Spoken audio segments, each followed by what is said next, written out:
told you, look. We'll call the meeting to order. You have nothing to even go to the Just meeting. past 7. Yeah. Public comment. Oh, the next slide, I'd like to introduce my, Oh, sure, yeah. Carrie would like to come up. He's sitting under the chair. No, come in, no, come in. Have a seat. Okay, this is Anna's sister, Amelia. Oh, welcome. hi, to welcome. Cohasset. Thank you very much. I've been working as a politician in Norway for Sit several down, years. sit Have a down. seat. Great. So it's very interesting to have a glimpse of your political life. Oh, thanks for being here. That's why I wanted to take part in this and listen to your discussions. I've been a member of the Norwegian Parliament government twice. Wow. And has been deputy minister for a few times on different areas. So I look very much forward to follow your discussions. Thank you. We wish Thanks you for the being most here. pleasant visit here. We'll keep you entertained. Thank you. Let's make this interesting. Yeah. It's not. Any more public comment? Okay, citizens petition article discussion.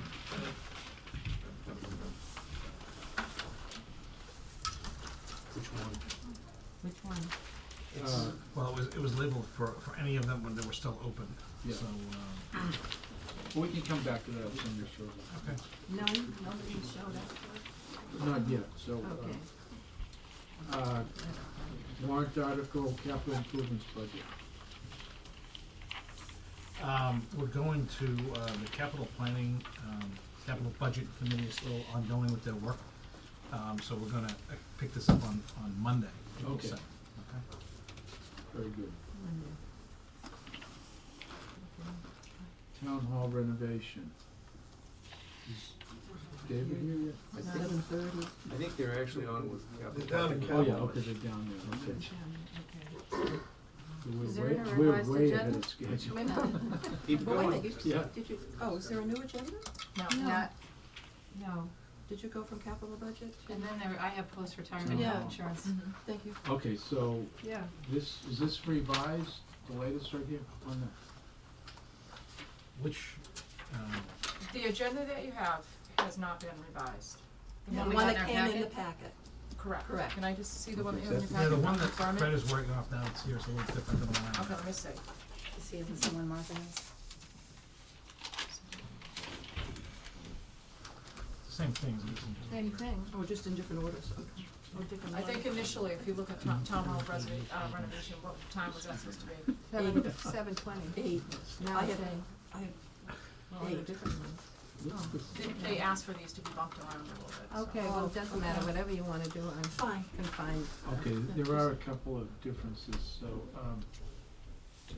I can be flexible, whatever you want to do. I okay, just got confused. vote tech. Town hall renovation. Ken? Those changed. I don't think Tom is here. Is he Tom here yet? He's not here yet. Is he right here? No.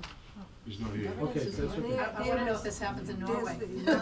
Probably not, they're here if I. Here we are trying to The impress. representative is here though. But Tom. Tom isn't, but Right. Tom isn't, so we should wait. okay. So far, so good. We're making How great about Yeah. the post-retirement This health is just like insurance? Parliament. Yeah, the post-retirement health insurance, do we have that? Well, what there's a proposal to put money into the OPEB account. Right. And that needs to be a separate warrant article, and so, and Yeah. I'm proposing that you put 100,000 in, and as 100,000. opposed to the, Do you want us to vote on it? well, Is this a- As opposed to the what? no, that's the, Is that's the that, proposal. is that what was on the original? Yes. Yeah, it's in the spread, it's in the That was- forecast, it was so in the this it was was in the approved. forecast, and it's just a matter of them formally saying that, yes, you support. Yeah, town meeting has to vote to Vote move the it. funds. Correct, Right. correct, Is it in here as an article yet? yes. And so are we supposed to vote No, to it keep the? is. I don't believe it is, cause I made a note about it. No? So we have a brand new, Oh, we have a brand new warrant, Yeah. right. With the-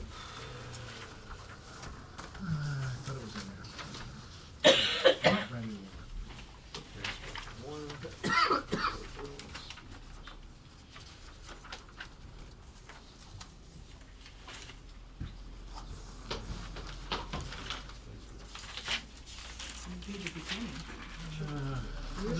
at the beginning. Yeah, it should be right at the beginning. You know, it could be that I don't think it's in may not be there on the yet. same page as Jan. Certainly can. Well, it was in the budget at that amount, Right. Correct. so we're just making an article, that's fine. Making a special article. So what number do you wanna make it? Go ahead, Bill. Well, just write it in and we'll, Chris will figure out where he And, wants it, right? 100K. Should come after the operating budget, but Yeah, so it should come, it should be Article 4. yeah.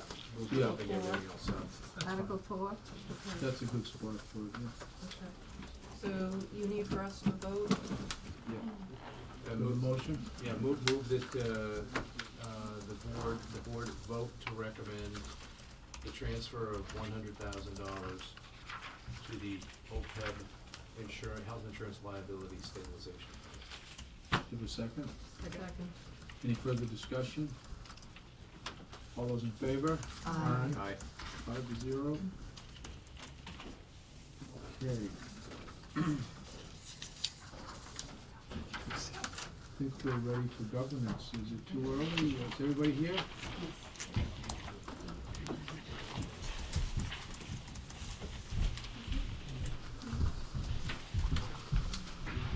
Good evening. Good evening.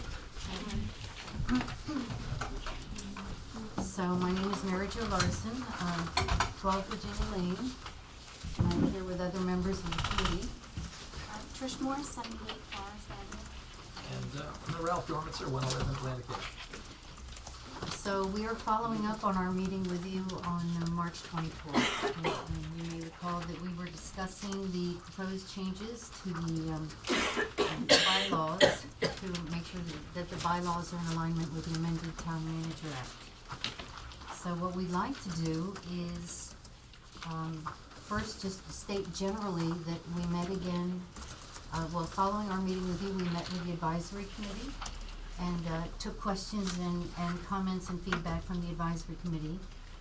Some of us met with the town manager, Christina, to take in any concerns that he had about the way things were worded, and he also had some suggestions for substantive issues and minor edits. And so what we are doing now is following up to present to you the revisions that we've made. So we met yesterday, and all of us, of course, have been discussing the changes to the bylaws at length, so we were able to really go to the major issues pretty quickly. So as you know, this is a 6-page document. I won't take anything for granted. On page 1, we have, we really didn't have any major concerns about definition of terms. The article, that was Article 1, Section 2, Article 3, Section 2, elected town officers, or Article 4, Section 1. On page 1, the references to the appointed town officers, particularly the town manager. The strong recommendations came back for us on page 2. So before we move forward, did you have any other comments about page 1, or we all comfortable with that? Okay. So page 2, we didn't have any strong reactions to C or D, but E, there were some concerns and questions about the authority that we had placed in the search committee. Now, as we discussed at our last presentation to you, the search committee is, that is built into it's codified in the Town Manager Act. So the question was, how much authority and flexibility do the selectmen have when they craft or create the search committee? So we listened to your comments and suggestions and actually went back and replayed the videotape to make sure we understood again and again, and just wrote down word for word what had been said. It wasn't painful enough the first time. Well, it was so important to make sure, what have we got, and what are the major points that were made, and then together we sat down and so we recrafted and just played up on the, we could all see exactly what the wording would look like, and basically, we were responding to the issue of authority of the selectmen, full flexibility for the selectmen, questions that came up in our feedback from the Board of Selectmen and from the advisory committee about what we meant by, the members of the search committee should have reasonable knowledge of Cohasset town government, and also concerns about the way that the phrase, and include no more than one selectman ex officio, could be interpreted. So we had intended it one way, it was interpreted another, and that made us realize, okay, we want to avoid, in that case, it would be the ambiguity. So what you have in front of you is the proposed change. So E, on page 2, if you like, I'll read this. The Board of Selectmen shall create a search committee to assist in the selection of candidates for the position of town manager. That's in the Town Manager Act. The selectmen may solicit town residents, and that's changed to may. The selectmen may solicit town residents for the committee and may choose to employ professional consultants to work in tandem or independently in the same function. The committee shall have an odd number of members and shall be composed of a minimum of 7, but no more than 9 individuals. So you see a simplification. We've deleted any phrases that were causing a reaction, and our intention, I believe we've been able to craft this properly with your help, is this gives the board complete authority but also flexibility. And there's the encouragement to include town citizens, because I think we all agreed the inclusion of town participation is so important. Okay. Any comments or questions? Yes. Go ahead. No, it's actually not on E, but I noticed that F is not there. F is not there for you? No. On the next page. I have F on both my. I have an extra copy. There's a Diane. new copy right here. All right, this I printed off from the email yesterday, so I went through it. So, sorry about that. Mary Jo? Yes. First, I'd like to thank you for taking all the comments so seriously and working so hard to make sure that all the concerns were addressed. And I hope everybody realizes that my previous comment was in humor, not serious. I just have, well, 2, but I think they're both very minor. In E, Yes. where it says, may solicit town residents and may choose. Would it be possible, would you consider making that an and or? Now, we had and or, We and talked then we about it, right? thought it was redundant, and or may choose to employ professional consultants Yeah, to work in I tandem just- or independently in the same Yeah, I function. read the and to mean they may have a citizens and they may have, and they can work together or they can work separately. So then I just thought if it was and or, It would emphasize. it would just give, The reason that we changed it was Yeah. just the redundance. We thought doesn't Yeah. it say the same thing, but. We didn't think we needed it. We were afraid the or might actually be able to exclude the provision that we had to have a citizens search committee. So we're afraid the or actually allowed that exclusion, which I didn't think. and Yeah. I know that that's Yeah. the Yeah. committee's concern to Yeah. ensure that there's a citizen component. That's right, right. My concern is, as I stated before, not to tie the hands of a future board, because you don't know what the circumstances may be. Hopefully, we never find ourselves in such a politicized situation again, Right, but should we, 50 years down the road, we'd like to ensure that those selectmen have the same opportunity that this board had, to make that choice. Even though we did that, as Martha stressed last time, we really went out of our way to make sure that there was a lot of involvement. Diane really spearheaded that, so I think that the importance of having them there is recognized. this is very interesting because, actually, this was a change, it was probably the last change that was made, and it was made after the fact. I understood may solicit town residents for the committee and may choose to employ professional consultants to work in tandem or independently in the same function. I mean,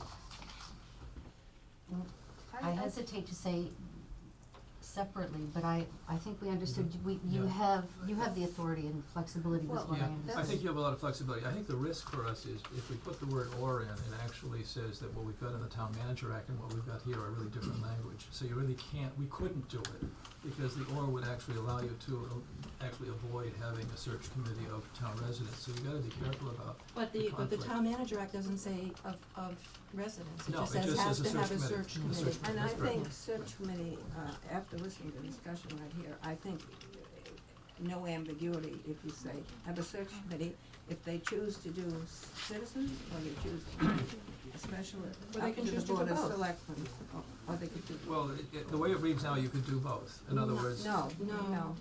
Well, No, what and that's we what you just said a few intended. minutes ago, I Ron. have to be careful because I think we intended that what happened would be possible, but we wanted to encourage. Well, let me, So- I think you have to be very careful about this one. It requires a committee, and a committee, in fact, would actually have to be something like 7 people, whatever we've got here, I think it's 7 people. Something like that. So I don't see how you can avoid out of this, both what the Town Manager Act says there's a committee, and a committee can be anything you choose it to be, obviously, because we haven't put anything in here.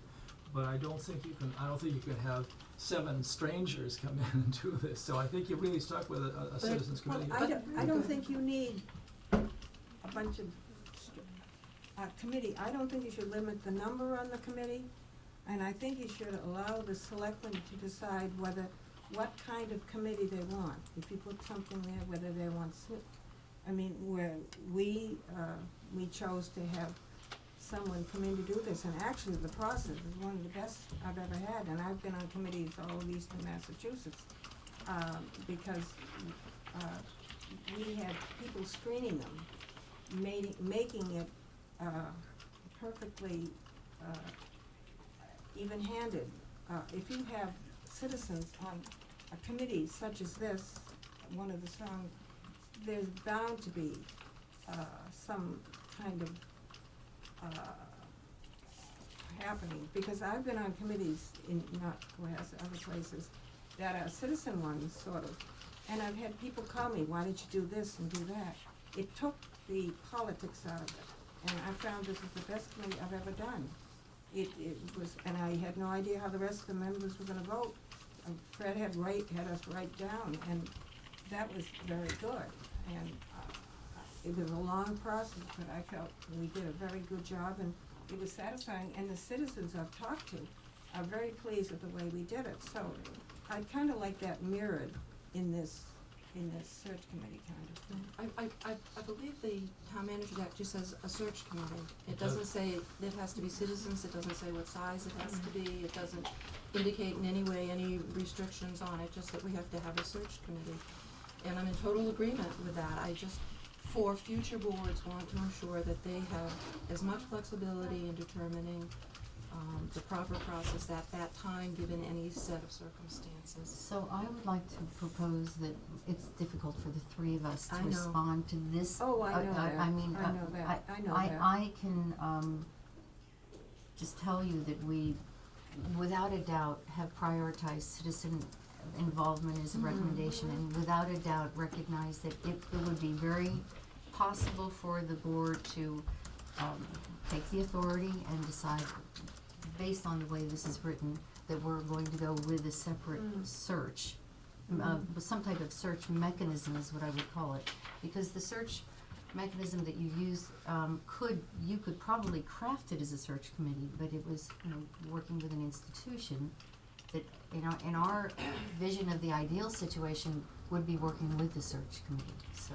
Also, we should read this very carefully. It says, so this is word for word now, so we're really clear on what this says without adding anything else in. It says the selectmen may solicit town residents, that's a may, for the committee, and may choose to employ professional consultants to work in tandem or independently in the same function. This is really, I don't know how you could misinterpret that. You've got 2 mays in there, and you've got independent and tandem. It's everything that you would ask for originally appears to be here, But then you said you But then you have to. say, and may choose. and may. It That's doesn't right. say or may. That's why I just said if it could just be and/or. But you I thought may that that was a good compromise. But the may select town residents. It's a may and then and. So you've got mays in every single case. So you have, this is, I don't know how you get, this is complete flexibility the way I've written, that way we have written it, okay? Right. It really is complete flexibility. Well, is there a difference if you swap the you have the town residents first and the consultant second. If those are swapped, does that Sure. change the No, that intent works at all? fine. So you're That works seeing fine. it equally Sure, equally, flexible? yeah. This is- Yeah. No matter how this reads, I think it would be a straightforward interpretation to say that any future board would have the flexibility to create and craft to the composition to their liking, an advisory board for screening candidates.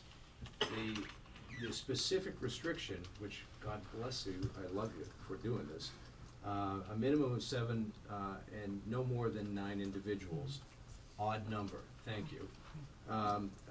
7 is, to me, too many, but I get you, and 9 is going to create a months-long process.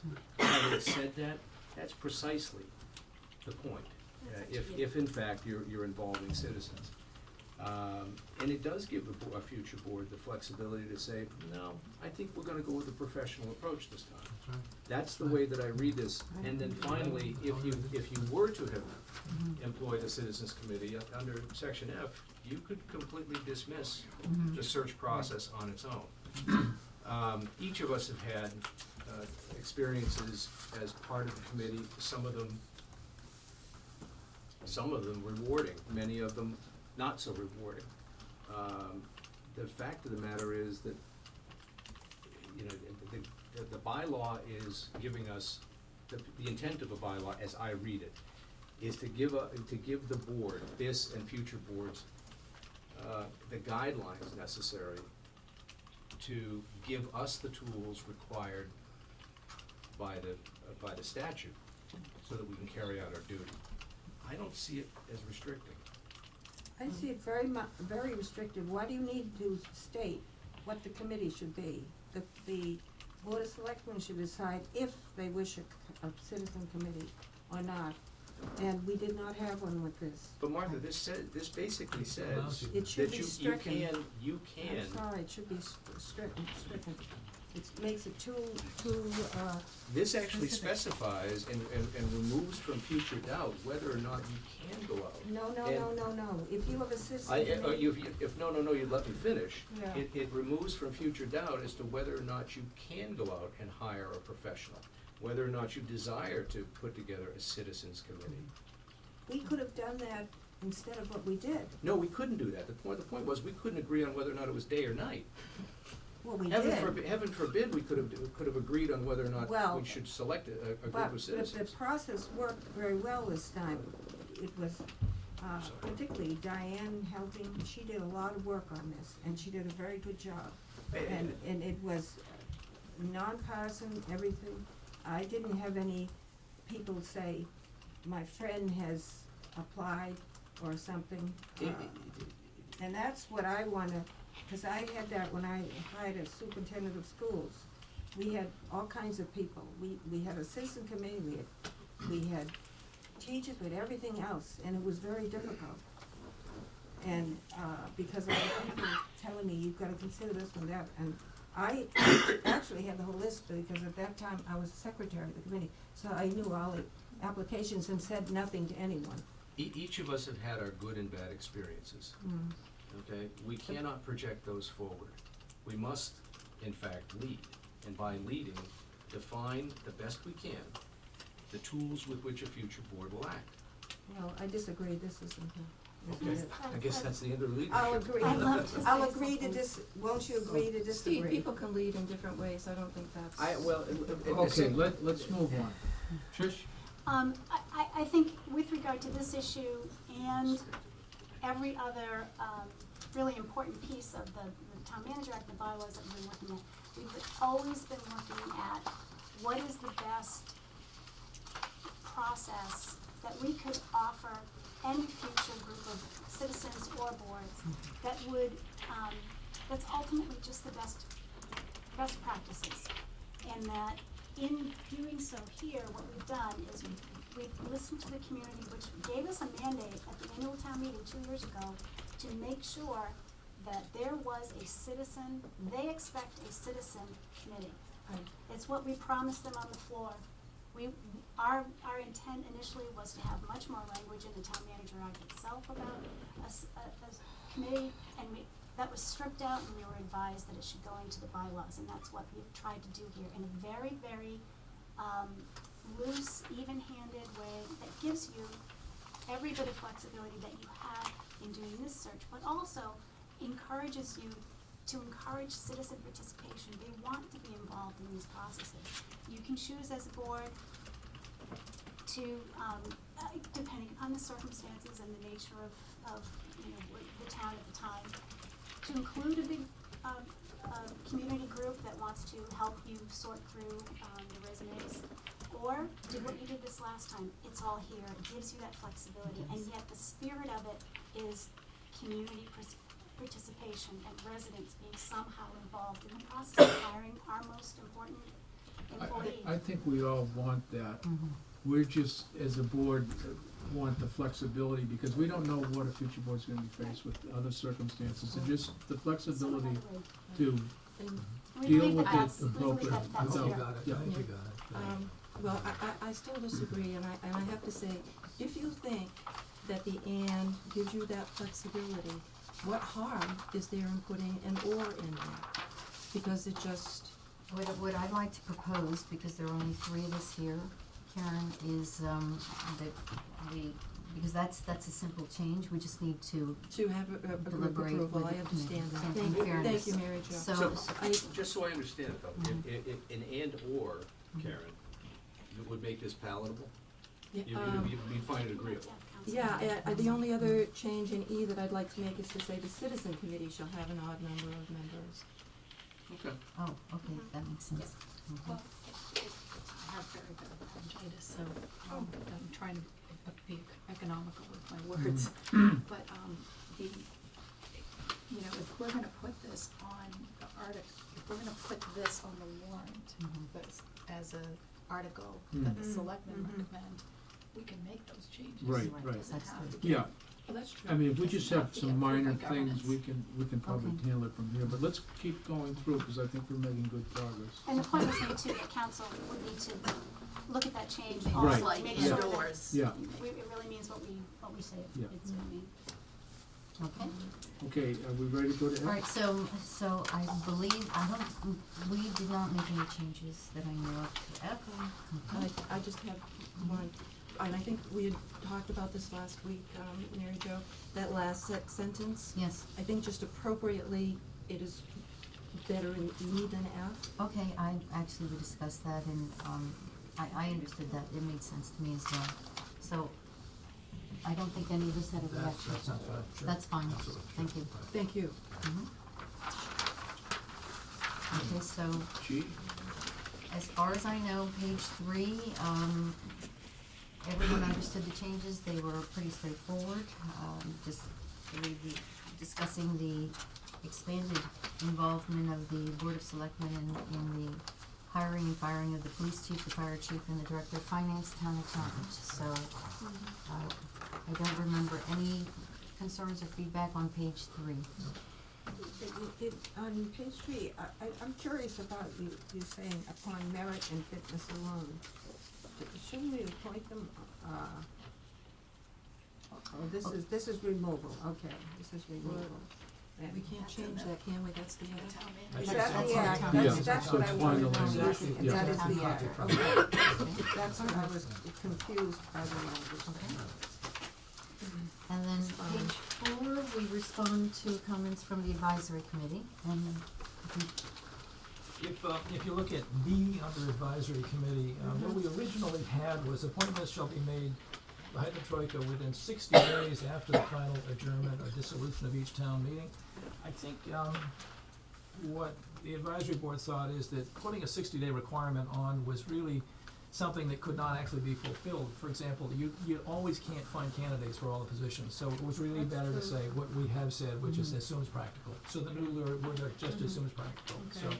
But to Excuse me. remove the 20-day, And you, that was yeah, originally and we had a 2-year, whatever it was. It was 20 days we started with, we went to 60, and now we've just taken it off entirely, right, so. the next is C.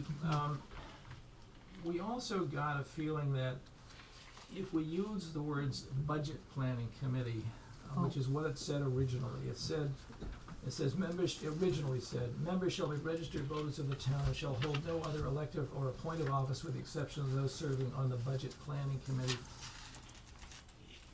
There was a broad concern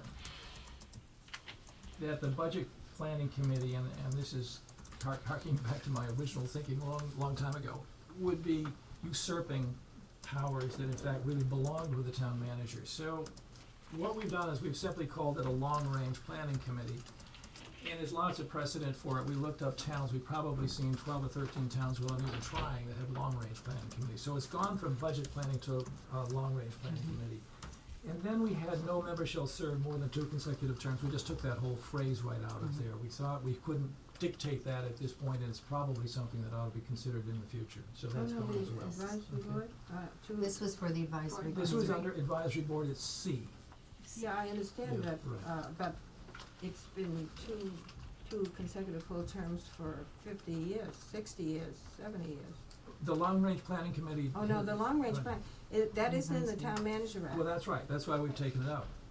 No, So we took out the Well, why words, do you have no it in member shall here, serve then? more than 2 consecutive terms, so we've taken that out. You're in number section 17 now, correct? C, we're No, under we're in Article section 5. Oh, you're Yeah. in C. Article 5, Page C. 4. Yeah, but that's under the advisory So committee. the act does not address that directly?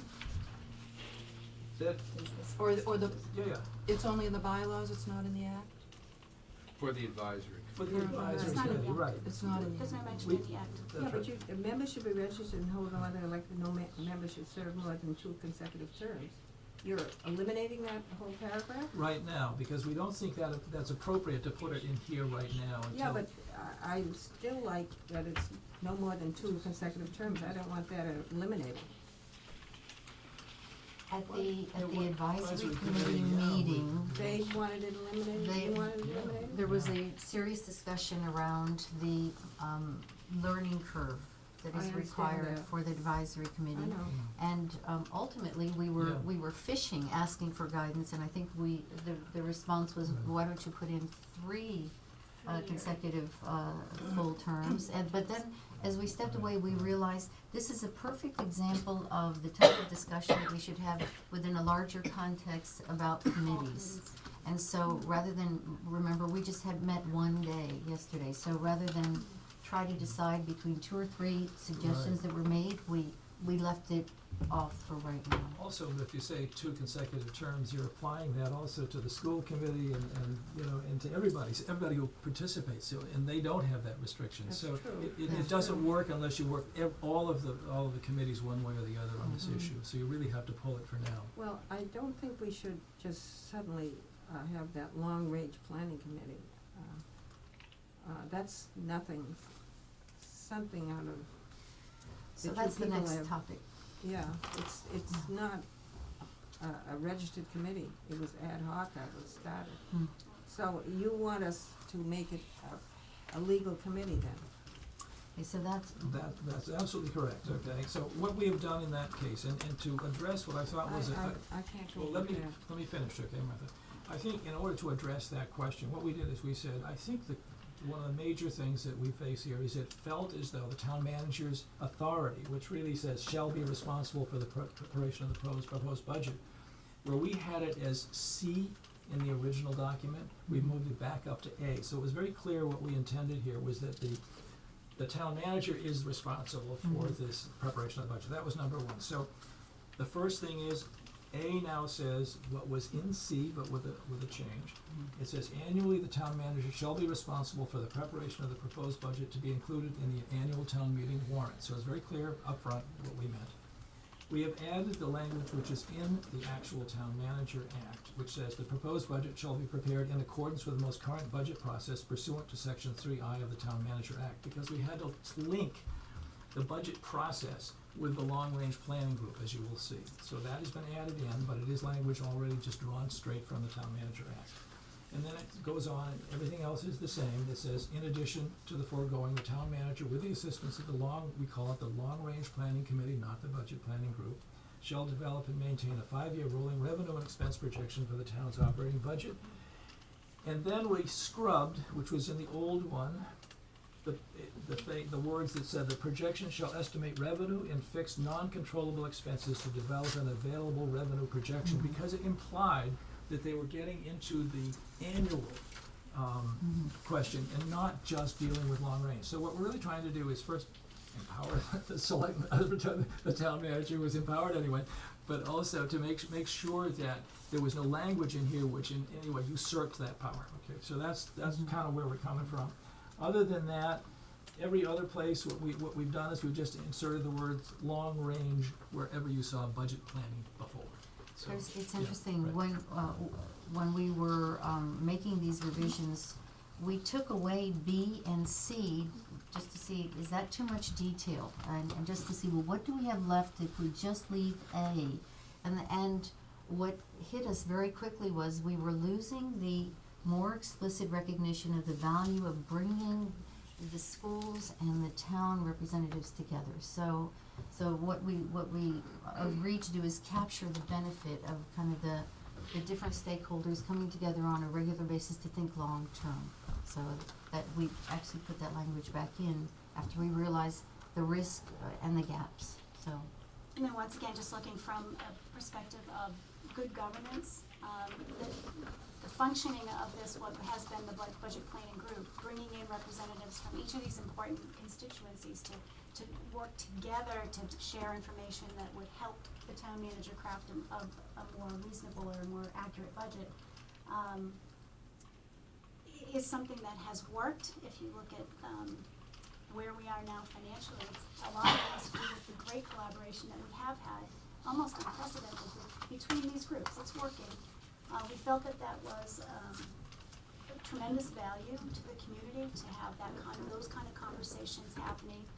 We're not prescribing anything more specific, other than the fact that they're to work together, to look out on the long range and provide that information to the town manager so that he can accurately budget year to year to year, and that by codifying this group, you're actually giving them the ability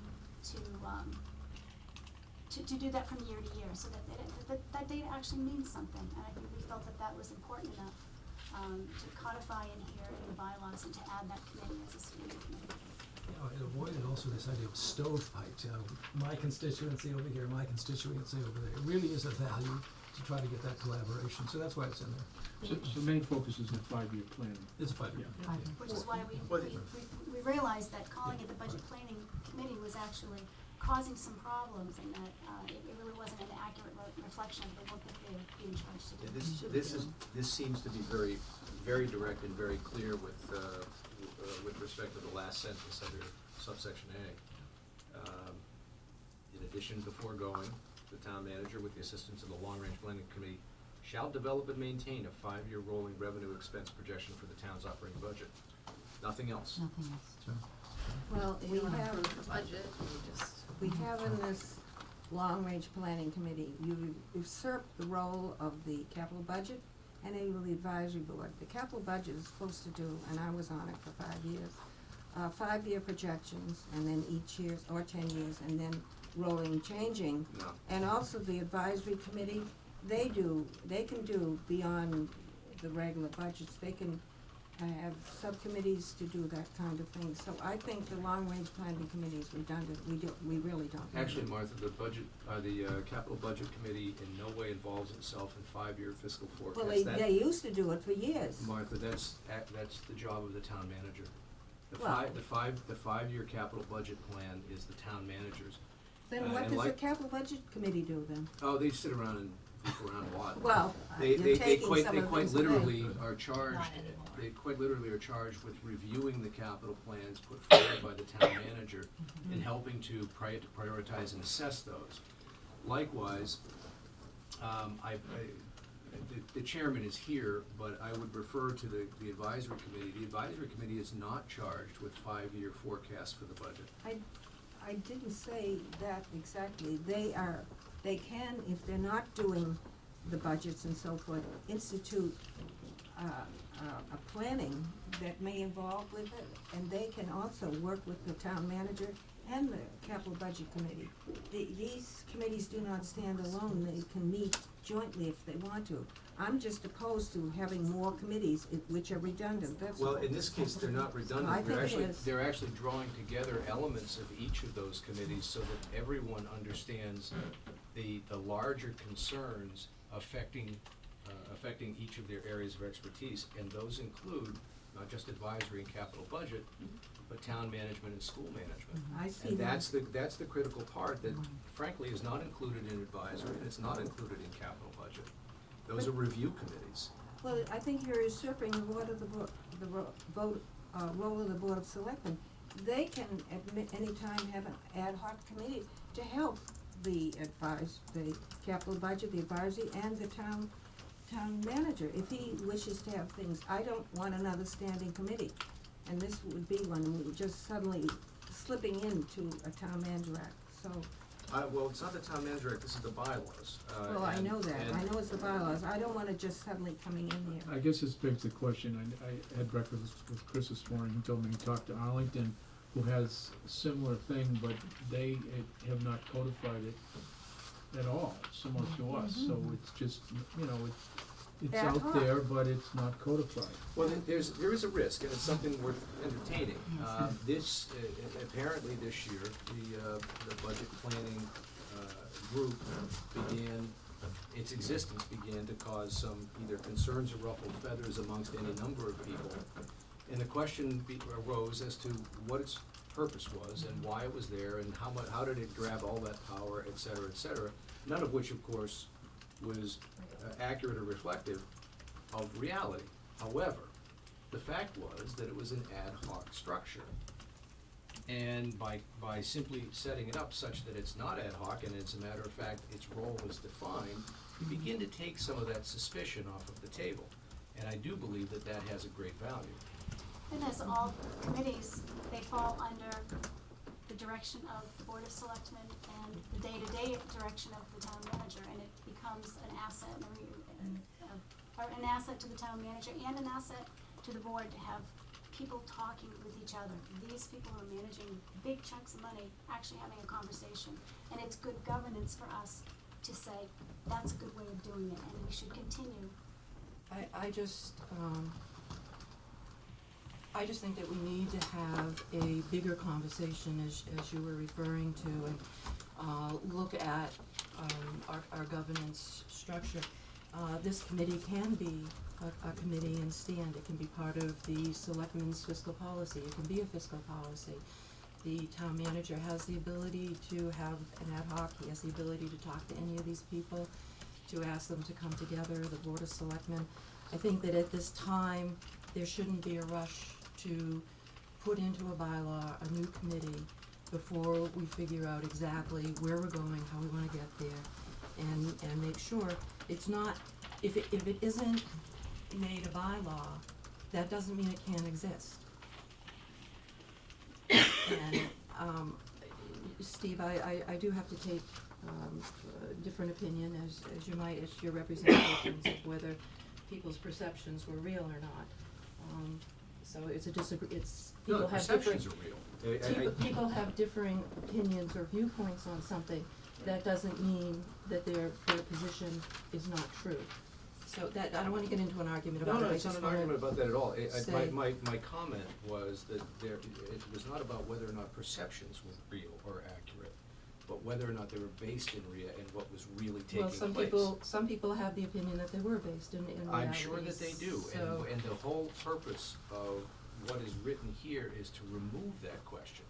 it doesn't remove it from me. I don't think it removes it from a number of people and phone calls that I've received since we met last week. So Steve, what I'm hearing is this is in here as a reaction to perception.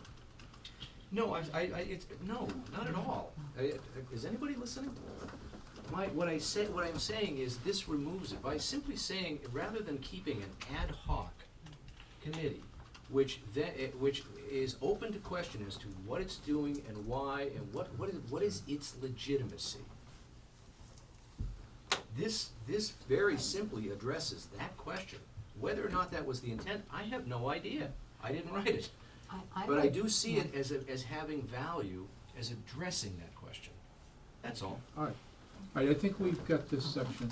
A quick question in the audience. Yeah, Rolf, yes, to be tapped. I just have a question about this committee. This is a brand-new committee with no term limits, which means it's a permanent lifetime appointment unless he gets thrown off or she gets thrown off the committee. It seems a little Actually, radical, just having a no term limits. that's not the case, because by its constitution, 2 members of the Board of Selectmen, well, they're term limited, potentially, maybe Fred not, but, you know, you've been here a while.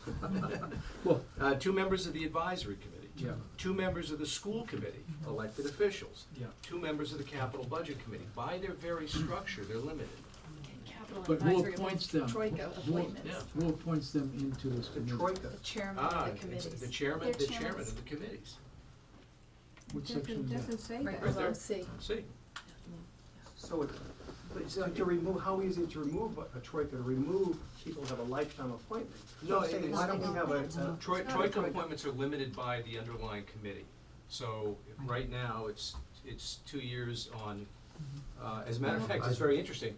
One of the reasons that the governance committee was formed was to develop recommendations on term limits for appointments. And it's, so, But there was a 2-term limit, like a 5-year times 5, 5 plus 5. Now remove that. so- capital budget terms are 3, advisory are 3. 3 and 3. Yeah. And this has none. This new one has none. No, by its By definition. definition. By its definition, it's But a- they're I mean, made you're- up of members of But other it also committees that do Other have term committees limits. doing Yes. this Okay. committee. It doesn't address the term limits, but Capital there- does not have term limits. No. Capital doesn't have term limits, but it, No. it That's next. it doesn't address the issue of if there's a majority on the board, any of these boards, right? And the chairman is going to make appointments, there's no, guarantee that differing opinions would end up on this. They could appoint 2 people from the committee who hold the same viewpoint, and a differing viewpoint would not make it into the discussion. So I just think, I mean, we received legal That would be true of any advice committee. saying, because significant policy and practical implications may occur if the proposed amended bylaws are adopted by town meeting, additional time to review and analyze the proposed amended bylaws may be warranted. That's all I'm asking, is just say, there's no real pressing reason to have to do this. Let's have the bigger conversation.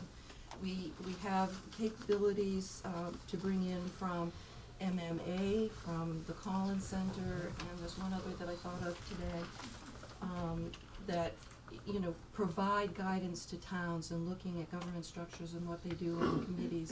And I think that that's something that would benefit everybody, to have, you know, people with a certain expertise guiding the process along. So, if you don't mind, I would just like to close with a statement. I would say that, working together with the governance committee and having moved here from a county of 1 million residents, what I have come to value is the level of citizen participation and interest in becoming informed about governance. And so, in this town, we have a very high level of expertise, and to me, what we're trying to do, and you hear it as a major theme, is offer opportunities for citizens to become informed and also to inform decision-making.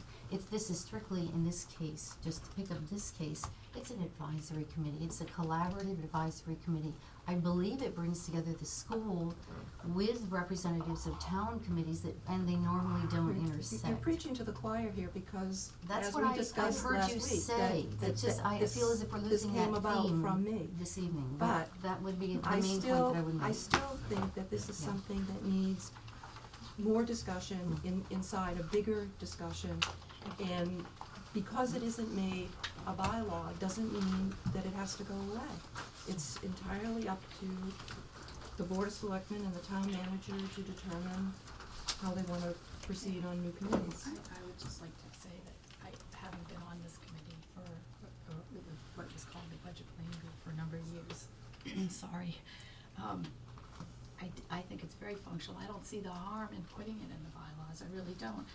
And there was a time where there was a town manager who didn't wanna have this kind of expertise brought to bear on long-range forecasting. I think it's really important. We've been talking with the schools over the past month or so and how important it is, and I keep saying to them, July 1st, we're gonna sit down, and this is what I mean, you know, and the other piece of this particular committee that has been very functional over the past couple of years is, not only is it the members of the, you know, the selectmen, the advisory, capital budget, and the school committee, but it's also the corresponding, the professionals in town hall and in the school department. So I don't see any harm in adopting this. I think it's probably been a discussion at the governance committee level for a year and a half now.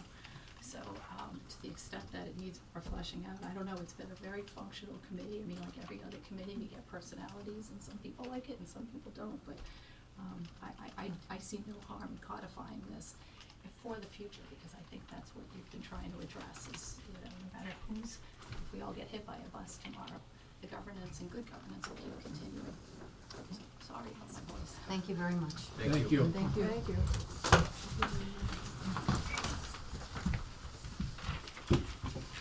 That's it, that's the final change? Thanks. Okay, so.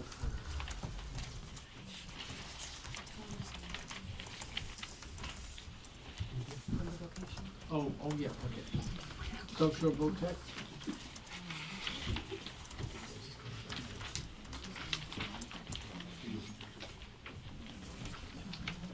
Good evening, Kenny. How you doing? Good evening. Hi. Welcome.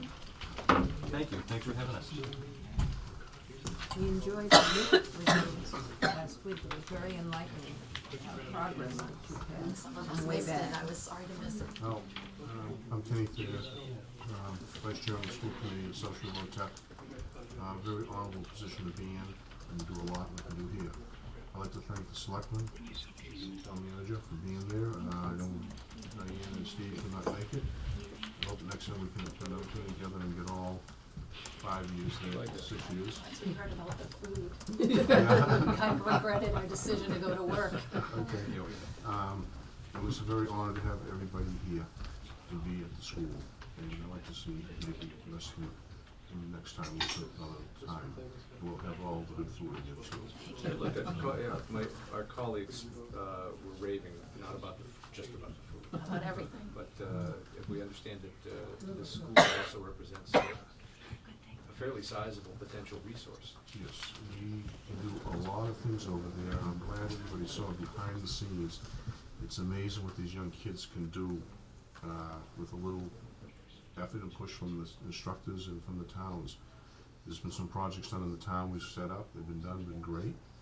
There's a couple projects downstairs that have been done from the school that they have. Posting board. They made all that by hand from raw material. So, but it's a school of wealth of knowledge, and if you get that going with the kids, we'd like to see more kids come from Cohasset there as well. And it's really a great school. And Tom Hickey, the school superintendent, I work very close with him. If anything comes up, we can discuss it and talk about it like we do here, and we keep going forward. So I'd like to say thank you everybody for being there. And my boss, Carl Sestito, I want to thank him for being there too, because he was amazed behind the scenes as well. Can I just ask a question? Okay. Do you get elected? How do you get chosen to the school committee? Appointed by the board. Oh, By the board. And Chris will probably be the next time, he'll sign my papers when you people approve me again. I've been here for 23 years now. is it We're every? the vice chair of the board now. We certainly want you to move up. I've been in that position already. Yeah, Yep. Yeah, when President, Chairman goes on vacation or something, I move into his seat, so. But I'd like to thank you for letting the board come and let me be there for the day with all of yous, and we'll do it again. Thank you for this. It was my pleasure. It was great. Great Yeah. trip. I really enjoyed Listen, it. there, forgive me, how many students are at South Shore Protect? 610, is it? We have 603. Sorry, okay. Okay, and how many from our town? 5. I can see why you're looking forward to maybe a higher enrollment from us.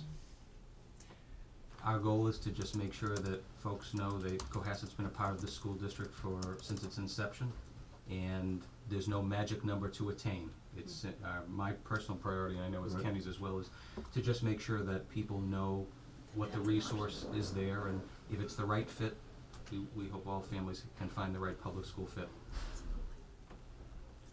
It's really a good school, and I started out there.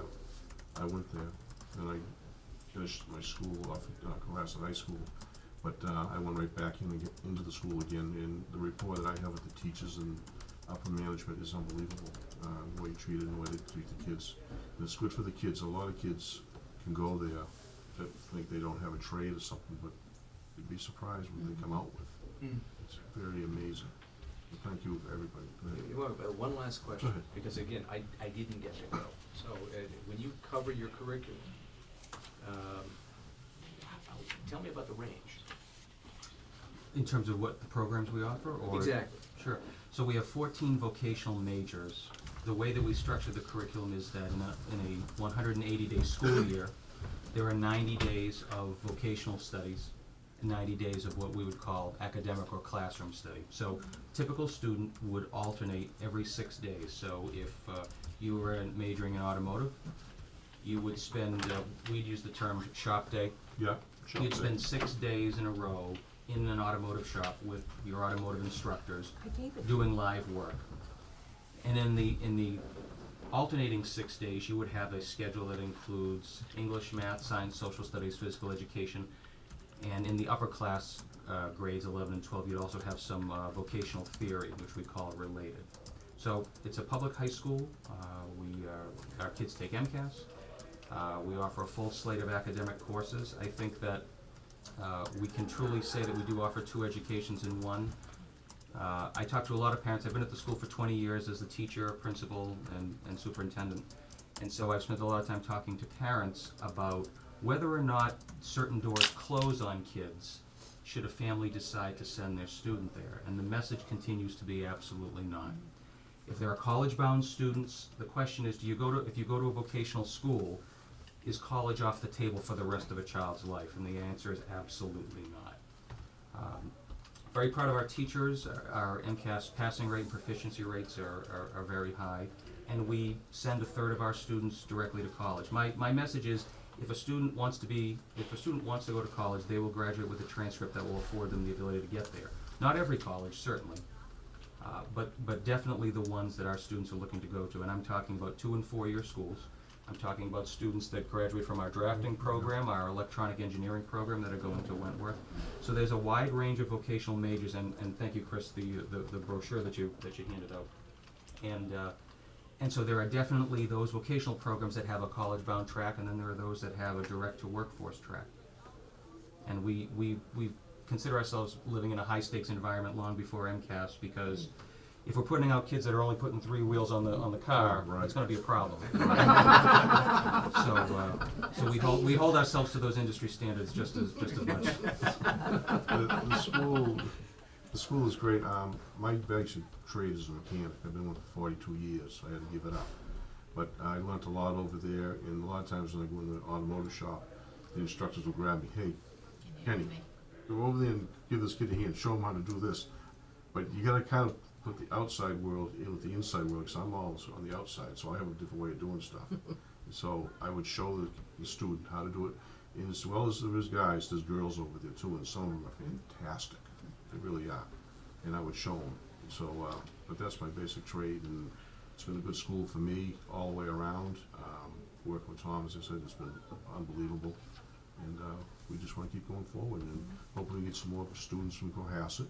And it's like we say, we're not trying to take the whole school system away, but there's some kids out there that could really and truly use a vocational trade, and they can go into college from there.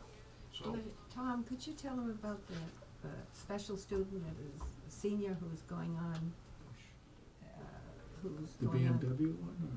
you know, the one who's going to compete in the state, or Oh, the one? Oh, yes, right, so we have, you met Justin from our Yes, precision yeah, machining yeah. shop. all vocational schools in the state participate in an organization called Skills USA. Back in the day, it was called VICA, Vocational Industrial Clubs of America. And it's a national organization, and again, when I talk about high-stakes industry standard, we have a series of students that compete at the district level. So in late February, early March, I went down to Greater New Bedford VocaTech in New Bedford, where it was a district competition. And one of our students from our precision machining program got the district gold medal, which means he will be competing in a statewide competition. Should he secure the gold medal at the statewide competition, he would compete at a Skills USA national competition. We sent a student to the national competition from our allied health program last year, and he secured a national silver medal in allied health. So that's that never gets old talking about that. But I think it's really important, and I appreciate you bringing it up, because as prospective families look at the school, they want to also know about career pathways. We're talking about high-wage career ladders for students. I don't need to, anybody that casually reads the newspaper about manufacturing and the potential for manufacturing, the potential with a high school diploma and a trade certificate to have an entry into that field. We secured a grant from the Mass Life Sciences Center a few months ago for a new milling machine, about $80,000. A competitive grant, which they don't oftentimes come around. And one of the arguments we were able to make to that organization is that students trained on that machine could eventually get into an industry that could make medical instruments. So it's not, if you have a perception about machine shop, if folks have perceptions, one way of kind of balancing perception with reality is to just visit the school and see some of the stuff that you're doing. And I'm glad folks had an opportunity to do that. Mm-hmm. It's very rewarding. Thank you. So, go ahead. Mr. Chairman, I appreciate that opportunity to engage in a bit of a conversation. We're here tonight to offer you an opportunity to ask questions and make a very brief presentation relative to our request for your support on allowing South Shore VocaTech to set up a stabilization fund. There is a special statute that governs regional school districts setting up stabilization funds. And the way that I briefly explain it is that and I don't need to explain the concept of a stabilization fund, but right now, if I am looking at modest capital expenses, I have two options. One is I build the capital expenses into a single annual budget, which at times can be concerning because I might have a need for a new boiler or a bus. We own our own bus fleet, as well as the vocational equipment that I just mentioned to you. We don't often get competitive grants, and so a stabilization fund allows us to save and plan for those capital expenses. I bring to Kenny and the committee an updated capital plan and facilities plan that we're always revising. The key point about a stabilization fund, if I was looking at it from the perspective of any one of our member towns, is what is the level of transparency as to why you would be putting money in that fund, and how would we know that you're putting it in that fund? And the way that the law and the advisory from the Department of Education presents itself is, it would be done through the budget process. So what I've said to the committee when I asked for their support on this back in the fall, when I build a budget and bring it to the committee, I would be declaring that up front. I would be saying, I'd like you to support this budget. Here's the increase. Within that increase, I would suggest that we fulfill the capital plan by putting an amount of money into stabilization. And by doing so up front, as we work our way through the process with advisory boards or finance committees, and ultimately at the town meeting floor, there's an opportunity to say, what is it that's in your budget that might be going into stabilization, and what is it for? Now, it is technically possible for a regional school district to put money into stabilization at the end of a fiscal year, but it would require that we notify the towns, because it would require an adjustment to our budget, which then would go back to the towns. So it's not a question of, let's put money in the budget, we'll wait 10 months, and then at the end we'll reallocate it. So cards face up, as part of the budget process up front, part of a long-range capital plan. It gives me the opportunity, if down the road we don't need to seek borrowing. I don't know I don't know, I think it's I consider it a good thing, Kenny. For the 52 years that the school's been in existence, we've only borrowed money 3 times. And so it's certainly not something that we have a track record of treating casually. Obviously, sometimes borrowing makes sense, and you look at interest rates and the reasons, but I certainly would like to keep the credit card in the pocket if I have access to a stabilization fund that I can bring to the committee on an annual basis to fund or not. I have no plans to recommend any money. There is no money in the fiscal 15 budget for it. That would be presumptuous. We don't have that. So the law requires approval at respective town meetings to get a majority of the towns in our district. So we have 8 towns in the district. So I would be looking to have 5, at least 5, hopefully unanimous, but at least 5 communities supporting that. At that point, it becomes a decision of the regional school committee through the budget process, as they do every year, to certify the budget, and then it goes through the town meeting process. For money to come out of a stabilization fund, again, if it's put in through the budget process, for it to come out of a stabilization fund to be expended, it would require a 2/3 vote of the regional school committee.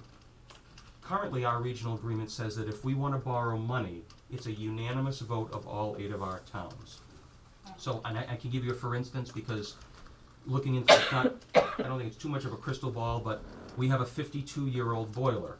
We have 2 boilers in the building. We have great ability to switch between oil and natural gas. It's fantastic. We're on the verge of I'm going to be signing a contract with the town of Situate to purchase some surplus energy from their solar array, which will save us about $30,000 a year. So we really like to stay on top of that. And you know, those utility expenses certainly do add up, and so we like to stay on top of that as well. But if the boiler went right now, it could be applied to 1 year's budget, would be a big whack across the whole district. That's right. And so I'm happy to say, Mr. Chairman, that although I'm keeping my fingers crossed, that the MSBA will agree to our statement of interest that we submitted for their accelerated repair program. I'll know that in June. So I have money in this fiscal 15 budget for some design fees.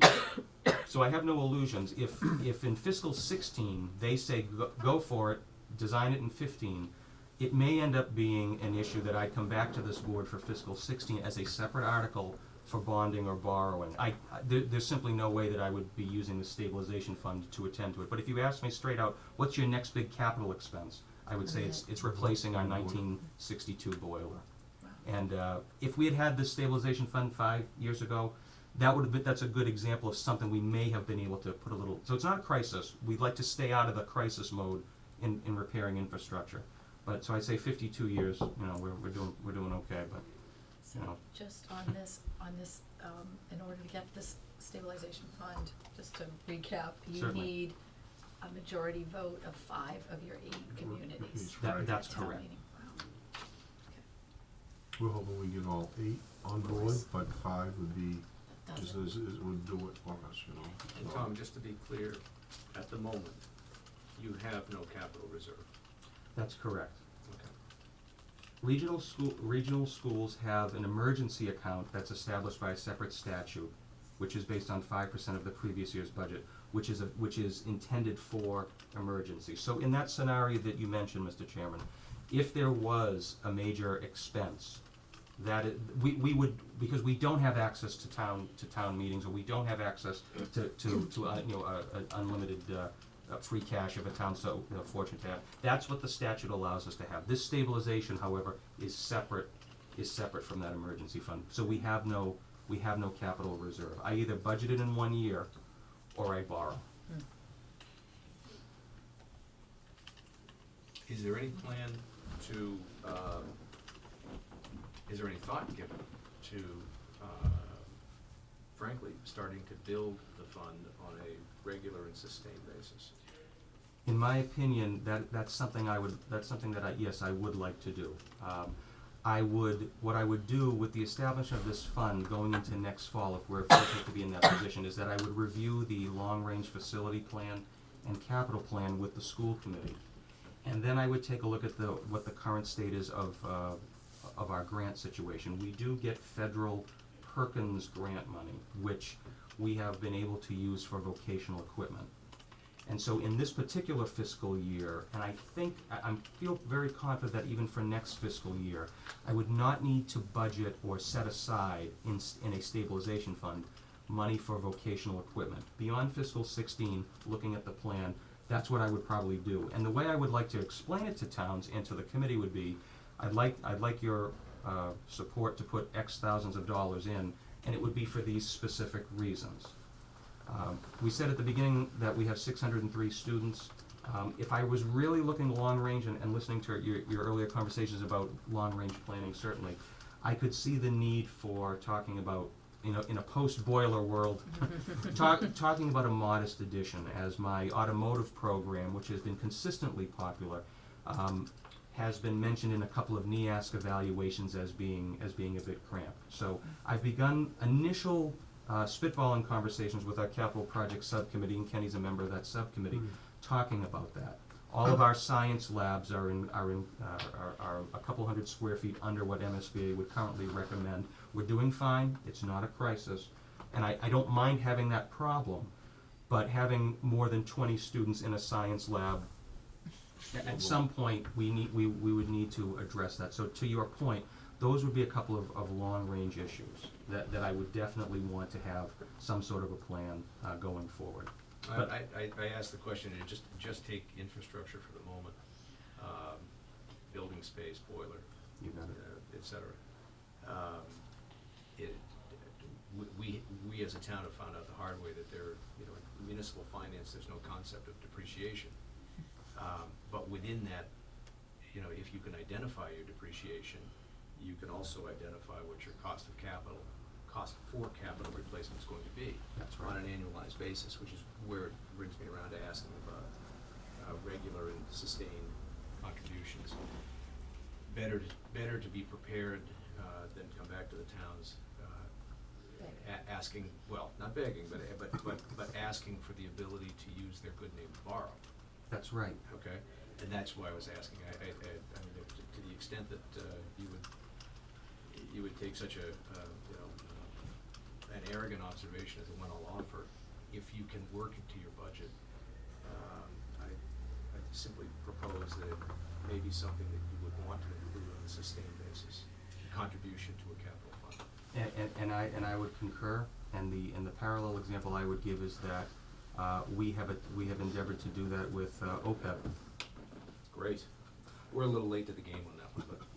And so that is something in the three budgets that I have prepared as superintendent, I've attempted to have that at the beginning of the conversation. It has hit the cutting room floor. I've got a $20,000 in this current budget set aside as a modest, but as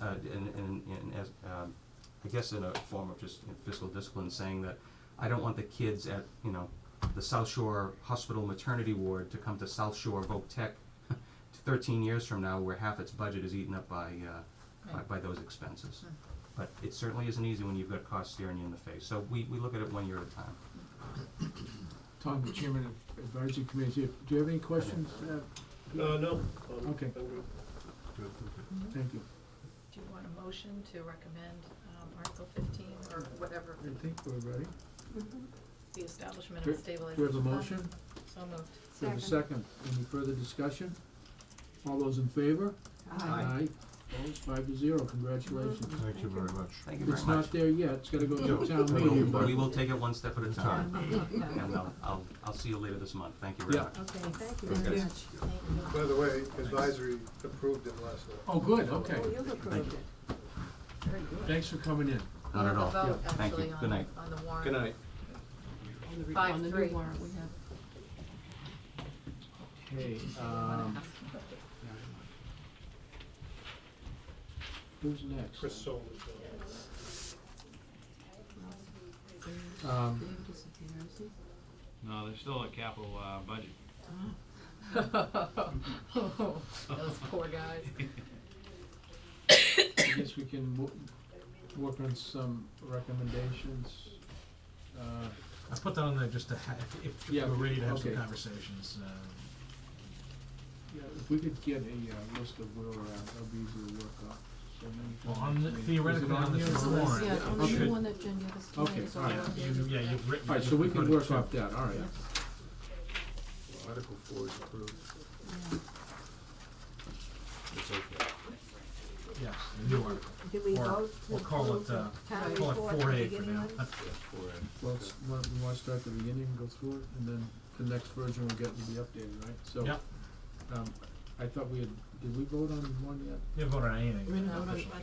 there's, Let's go to the there's other two. two things we voted Two on. items. Okay. Can I have a motion on one? So moved.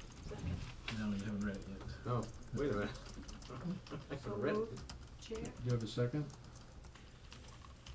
Second. Discussion. You haven't read the report.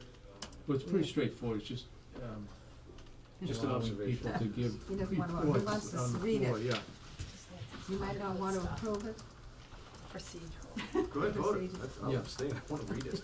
You wanna read it? I I do do. too. I don't think it's very It's controversial. pretty boilerplate. You should have yeah. it soon, but. Yeah. So did you get the second? Yep. Yes. Oh, okay. Okay, any more discussion? All those in favor? Aye. Opposed? I'm abstaining. Okay, so 401. 401, okay. And this is to hear the reports of any committee during town meeting. I'll move it. Second. Any discussion? All those in favor? Aye. Aye. Opposed? Okay. Okay, the operating budget we're still working on, so why don't we, these paid bills, we're still waiting to, We waiting for haven't final. finalized that yet. Yeah, Actually, okay. hold on just a Yeah. second. If you would, please go back to the operating budget. Yeah, We've reviewed it. Where do we stand? Do we need to vote to recommend? At some point, Yeah. yes. Or we've seen the town side, but not the entirety? Is that the You have to status? see, yeah, you have to see the, actually, you We really went should through have it all. everything. Didn't you there's water, I mean, there's some enterprise funds, there's, water, sewer, and schools, do we have that? Yeah, you know, actually, schools advisory's wanted still theirs working already. through some stuff, Okay, so, that's what, I'm just trying to Yeah. clarify where we are, that's all. We're halfway We're- through the departments. we're almost there. We've done sewer already. Water is, this Thursday. Capital is this Thursday, so Yeah, we're and we had an moving along. interesting discussion at advisory last night. I was in the audience watching, but, so there's a few things we're looking at. What's your timeline, Peter? To be done by town meeting. Oh, good. Great, touche. Oh, good. Yeah. I'll vote at the same time I do the Well, town I'm report. doing Yeah. I've been doing 2 meetings a week, and this week, again, we had all the departments, a couple of other articles last night. We have, capital, water, 2 citizens petitions, and 3 CPC programs Thursday night, so we got a full agenda Thursday. Tuesday, we have the assessors article, we have the schools, and on the backside of the schools, I'll fill in with additional, unreviewed, either departments or, whatever I can grab. Okay. Sewer's got a couple of things that, need to be looked at. So I'm working, I'm more than halfway, and I expect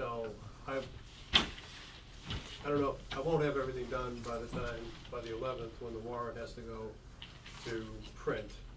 But, we'll get as much done as we can, and we'll certainly have all the votes in for the motions. Okay, so somewhere mid-month, they're reasonable. By the 17th, we should pretty much be done and use the 24th meeting for just cleanup of anything that was pending, or we had asked for additional information, et cetera. So I'm comfortable we have enough schedule in place right now to get everything done. Thanks. Okay, supplemental appropriations, we're still waiting for that to We're still look working up? on the details. Yeah, okay. Same thing Capital with- stabilization, Yeah, I'll take those. Capital stabilization, I've made the recommendation, of a $1 million being put into that, so. Your million? That's a reduction, right? From the original draft of the budget. Original Yes, it's a Yes. little bit of a reduction. Because I think some of that money got peeled off and went to stabilization and, okay. Mm-hmm. No, it went to departments. Did it go to departments? Yes, it did. So but we do have money going to stabilization this year, yes? Yes, yes, General stabilization, yes, which was different from the original draft. correct. Thank you. Which departments did it go to? Well, that's undetermined at the moment. Oh, how much is it? That's an opinion, You don't know. which I'd rather not make. at the Yeah, moment. okay, all right. I just thought you maybe voted already. Okay. Do you want us to hold on Thank this? you. Well, it's up to you, we can, we can do this on Monday. Okay. Well, if you're still working some stuff out, we can hold it. Yeah, I think we should wait. I think we should hold it, yeah, I agree with you. Okay, California budget's gonna be Monday, you're gonna get that on Monday. okay. Which Monday? We're gonna get the capital budget. Oh, federal budget Monday. Facility stabilization, Well, you wanna lock them all up, that's gonna be part of the same conversation, Okay. I guess. fair enough. And the next that one's part of the Monday? same Yeah. conversation as well. All this money stuff. This is draft. And 10 is the same thing. Capital Yeah. budget? 11 is, I think, a standard draft, but we haven't voted on that yet. What's vote on 9 and this. 10? Yeah. What Could you tell me what 9 and 10 are? 9 is funds for road repair and maintenance. Yeah. So I think Monday we'll Well, be dealing now Can with we that's vote, 10. can we vote any of these, or are we waiting to hear? Because we made OPEB The 4. town manager is Oh. suggesting we take on Yeah, all I of the couldn't hear financial what and he budget said. things at the same time. We'll do it on Monday. Okay, thank you. Thank you very much. Sure. But old Article 11, Yeah, I would recommend you just, just for tonight, let's keep with the numbers on the right. Oh, okay. and then we'll adjust it with the And OPEB. are we voting Article 11? Or Yeah, we're in Article 11 now, discussion. When we do This the is- motion, we should. That's the annual one we do every This is year. Is Yeah. that- Yeah. I think the motion should just include the title as opposed to the number, Yeah, so that's Tracy fine. doesn't Yeah, get yeah, all yeah, confused. Yeah, yeah, okay. Okay, can I have a motion? So moved. Give a second? A second to recommend Massachusetts General Laws, Chapter 91 liability. Yes, yeah. Okay, discussion. This is just. That was your This second? is Adam, Yeah. yeah. This is just a standard. Every year we do this, and since they're gonna dredging in the harbor, we need it. Yeah, Thank you. okay. All those in favor? Aye. Aye. 5-0. Article 2, You already voted 12. yeah, we did 12. Yeah. we did 13 is coming up, that. Okay. we'll be hearing from them in a minute. Yeah. Yeah. Real estate exemption, that's we That's do every every year, year, right? every year. So we could vote that. We can vote it. Okay. Additional real estate exemption, so you have a motion? So moved. Do you have a second? Second. Discussion. This is the same as usual. Mm. Okay, ready to vote? Yep. All those in favor? Aye. Aye. Opposed? 5-0. We've already voted We 15. already voted 15. Okay. 16 we don't have. 16 will also be Monday. That's Monday. 18 you've done. 17 is, 17. 17 is Monday. Monday. Monday. 18 is already voted. And the 18 is Monday too? 18 you already voted, you already Okay. voted that one. Oh, yeah, I see that, yeah, thank you. 19 consolidating back into, I still haven't figured that out yet, so I will have an answer. but I don't have it. okay. That's going back into another, We don't know We yet. don't know. we don't Yeah, know, he's that's still question thinking it mark, over, okay. okay. 20, you were holding, Brian, but that was the proposed, Right. right. Was this for planning? Oh, yeah. We didn't vote that? No. Hmm. Did we We want talked money? about it. I thought we voted. He didn't have a, he didn't have a Not number. the number. He doesn't have a It number says a yet. sum TBD. Yeah, He was- you he's were on the getting a number. final number. That's right, okay. Oh, I'm sorry, I'm thinking of Yeah. the wrong thing, I'm sorry. Does he anticipate having that? I remember last year, it He's wasn't working- 100%. He's working on it. I mean, it may not come until very, very late. So. Okay. 21. You discussed that with us. Could I actually just go back to twenty for Yeah. 1 second? So, if this warrant goes to the printer, but then we don't have that number, It can be in the motion. Yeah, what are we gonna do? We're not gonna leave TV. well, you have to Are we- determine if you're gonna even put it on there, and if you're going to, you Right. have to decide if you're gonna leave with an open number. We may not have the number, it's highly unlikely we're gonna have the number on Monday. Yeah, so that would work and it would be in the motion on the Yeah. floor. Well, that's what's been done. We don't like to do it, but it is done, Mhm. as Martha says. It's better than putting a number and then finding out it's not enough, I and I then, just wanna make sure then we can't. we have we- the nomenclature right, and I'm sure Yeah. town Yeah, well, council, they have this. TBD makes me very No, no, I know. nervous. It appeared somewhere else and Yeah. got us in a little bit of trouble. No, Well, this is a work in progress, isn't it? it's still working. It's all right, just wanted to. And we'll point that out. polish it up, I promise. Yeah, okay, 21. Were we waiting to see a map? We're waiting to see a map. Map. Yeah, we okay, need a so map, we need a need map. Yeah, I talked to them the other day, cause I'm I know they're waiting for working the hard map on it. too, Yeah, and yeah. it's not close yet. Not Okay. close yet? Well, they've got the lot lines and everything, but they have to draw, It's not done yeah. yet. What line? So you think it won't be ready till special? No, they'll have it, They'll have it, but it's just not ready yet. it's not gonna be within the next week or so. Okay, 22. I would recommend you approve that, advisory did vote on yeah. that last night, and they put it unanimously. Yeah. Yeah. It's a $4,500, it's a renewal of the contract for another 4 years. It's $4,500 a year, so it's been a very productive partnership. Okay. I'll move that we recommend reauthorization of intermunicipal agreement with South Shore Recycling Cooperative. Do a second? Second. Discussion. I think it has worked out. It's been very good, so I think we should do it. $4,500 a year, Mr. Town Manager. What are our responsibilities with it? We have members of the committee, in fact, Mary is an active, Merle is, Merle Brown is the vice chair, and Mary Snow is the secretary. She treasurer, right? Treasurer, I'm sorry. She's got Treasurer's- the money. So, yeah, they're very active. Mary could go into much greater detail, but the town is an active participant in the program, and there's a, I use it once a year to get rid of household hazardous waste and just, you know. That's really what I'm Is asking. that what it is, what Mary? does Is that it what do? that's covering it? The hazardous waste days, or how does it? The executive director of the recycling cooperative coordinates all kinds of,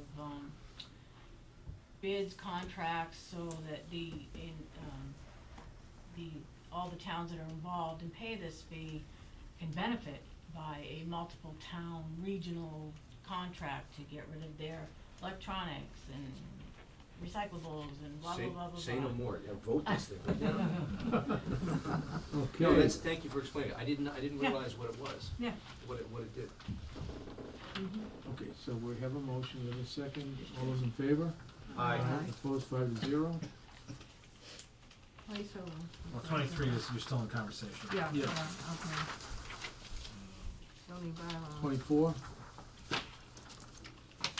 This is just, We it's, You voted to put it on the warrant. Put it on the warrant, yeah. but- So we this didn't is vote just for- straightening out Thank you. some typos, and Right. it's Yeah. nothing substantive being changed, it's just That's right. correcting. Right, Mhm. and I did check it, I went Okay, back and forth. good. All right, so we have a motion on it, So moved. we have a second. Second? Any further discussion? All those in favor? Aye. 5-0. Not that I doubted Joanne for a moment. No, she did a lot of great work with She it. really did. Article 25. You already had a long conversation. Yeah. So just so Long, people at straight home trip it understand was. what this is, we're not endorsing the use of marijuana, but there is a new state law, and it's similar to some other issues where if you don't designate a small section of town as to be zoned to allow it, you're in worse shape by it being allowed anywhere in town. So what this is define it down to up in our high-tech business district off Route 3A, across from the train station. And so if somebody, in Norfolk County, I think was it 5 or 3? Might have been cited here. None are being cited here, but this is just a precautionary, measure in case somebody did try to cite one of these here, that it would have to go up there. The recommendation is, it's very stringent, there are a lot Yeah. of very good. There's a lot of high tech, it has to be indoors, there has to be security, the police would be notified, building inspector would be doing regular inspections of the, building, and it's highly regulated by Department of Public Health at the state level. Do we have a motion? So moved. Do you have a second? Second. Any further discussion? Kills me to have to do this.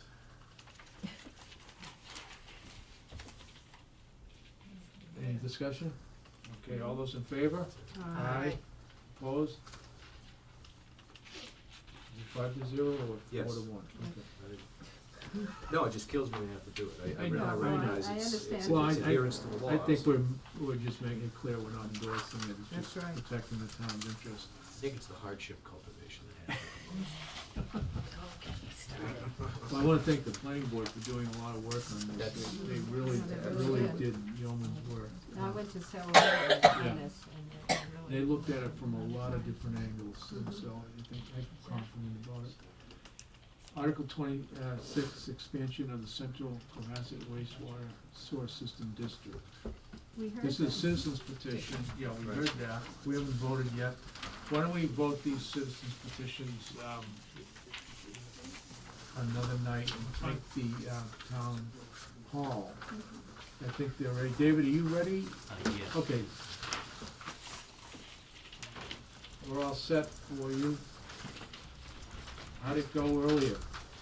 No comment? We made it or- here. No. That's right. We heard where you were, we were a Yeah. little worried.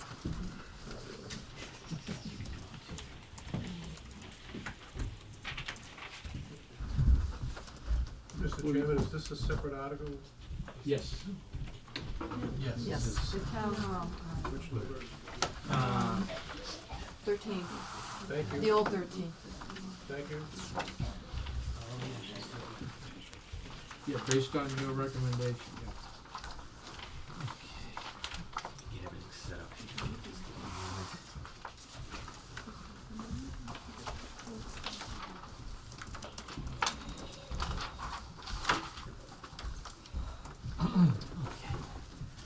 All yours. Thank you. Good evening, everybody. My name is David Fry. I'm Chairman of the Town Hall Restoration Renovation Committee.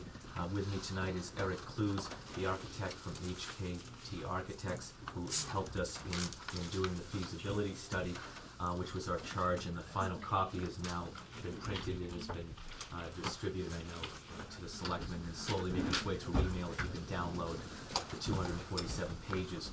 Also with us is Brian Joyce with the project and planning. He's on the committee as well. We're gonna be here for 2 nights. There's tonight, and we're gonna also be in front of selectmen next Monday. But to start off, as was our charge, to come back to the selectmen with not only the report completed, but also a recommendation as to what to do with town hall. So that's what I wanna sort of get into tonight, and we can talk about the article as well as we get along with it. As a part of our charge, in 2012, a committee was re-put together as far as to look at the town hall, the old part and the new part, to do a BIM modeling on it. There's appropriation by town meeting in the special town meeting of that year for the next year or so. That was completed, and that's as a part of this. And also during that summer of 2013, there was an exterior survey done of the 1987 portion of town hall, which is the one we're in tonight. When I talk, the old town hall will be the old side, and then this we'll call the 1987 side. Previously to that, as you will remember, we had a previous feasibility study and committee that started in 2007. In 2008, a feasibility was done with Carlington Sandell. It looked at the old portion of the town hall. There was a couple of different plans that were created from that, and there was an analysis of the building code, electrical, structural. There was a historical analysis done on the building, so a lot of history was brought out through that. what came out of that study was not just a feasibility and some different plans of what to do with the old town hall, but there was $300,000 was appropriated by CPC and town meeting to deal with sort of the low-hanging fruit on the old town hall, things that could be done very easily and very quickly. So the windows were restored on the old town hall. Schematics were done for that. They were all taken out. They were historically restored and then put back in. The pilasters were done. The overhang over the front door was totally rotted, giving way. That was redone. And then more importantly, the most important thing that was done beyond the windows was the gutters of the old town hall. The gutters were originally residential size, and they couldn't take the rainfall that was on the old town hall. So what was happening was it was just sheeting off the building, going into the foundation, and then creating some of the leakage problems that we had in the old foundation of the old town hall. So now they're now commercial size. They can take on the rain. It goes to the proper downspout. So that was a lot of the easy things that could be done very quickly with the exterior. We knew the interior would have to be done as time went on. So the new committee was created, and then this feasibility was now brought before you. As a part of this new feasibility, there was not only the architect who's here with us tonight, there was a building envelope consultant as a part of looking at the 87 portion. Structural engineer, again, was redone because it had been 7 years since it had been done before. Engineers, the hazmat consultant looked at the asbestos in the old town hall, and I'll make sure to mention that. And then there was the infrared imaging done regarding the BIM study, and then finally a professional cost estimation on what it would take to restore the old town hall, and then go from there. Going through that briefly, we looked at a number of different schemes and floor plans. We originally were charged with just looking at the four corners of this whole building and dealing with that. And so as they started to do the BIM modeling, and I'll let Eric talk in a minute here, was when they started the BIM modeling to look at this 87 portion, they noticed that there was a lot of issues with this 87 portion they could see with the plain eye. So when they were doing the BIM modeling on the old side, they said, well, geez, we should really take a look at the exterior and what's going on in this 87 portion, because it looks like it's in need of repair. So our mission got expanded, and that's what was included in here, is that exterior conditions study. We presented that in front of special town meeting, and what it showed is that the total exterior of the 1987 portion is in a state of disrepair that it absolutely totally needs to be replaced. There's flashing missing in places, the roof, the exterior, there's pictures of the wood rot where you can put a pencil right through it. Some of the windows were held in with screws, not nails. So this portion was built in 1987, you're talking now 27 years down the line. It has suffered from disrepair, maintenance that had been put off. It was painted, I believe, back around 2001. It was the last time it was painted. So you can see that when you walk around it, and then of course it was in there.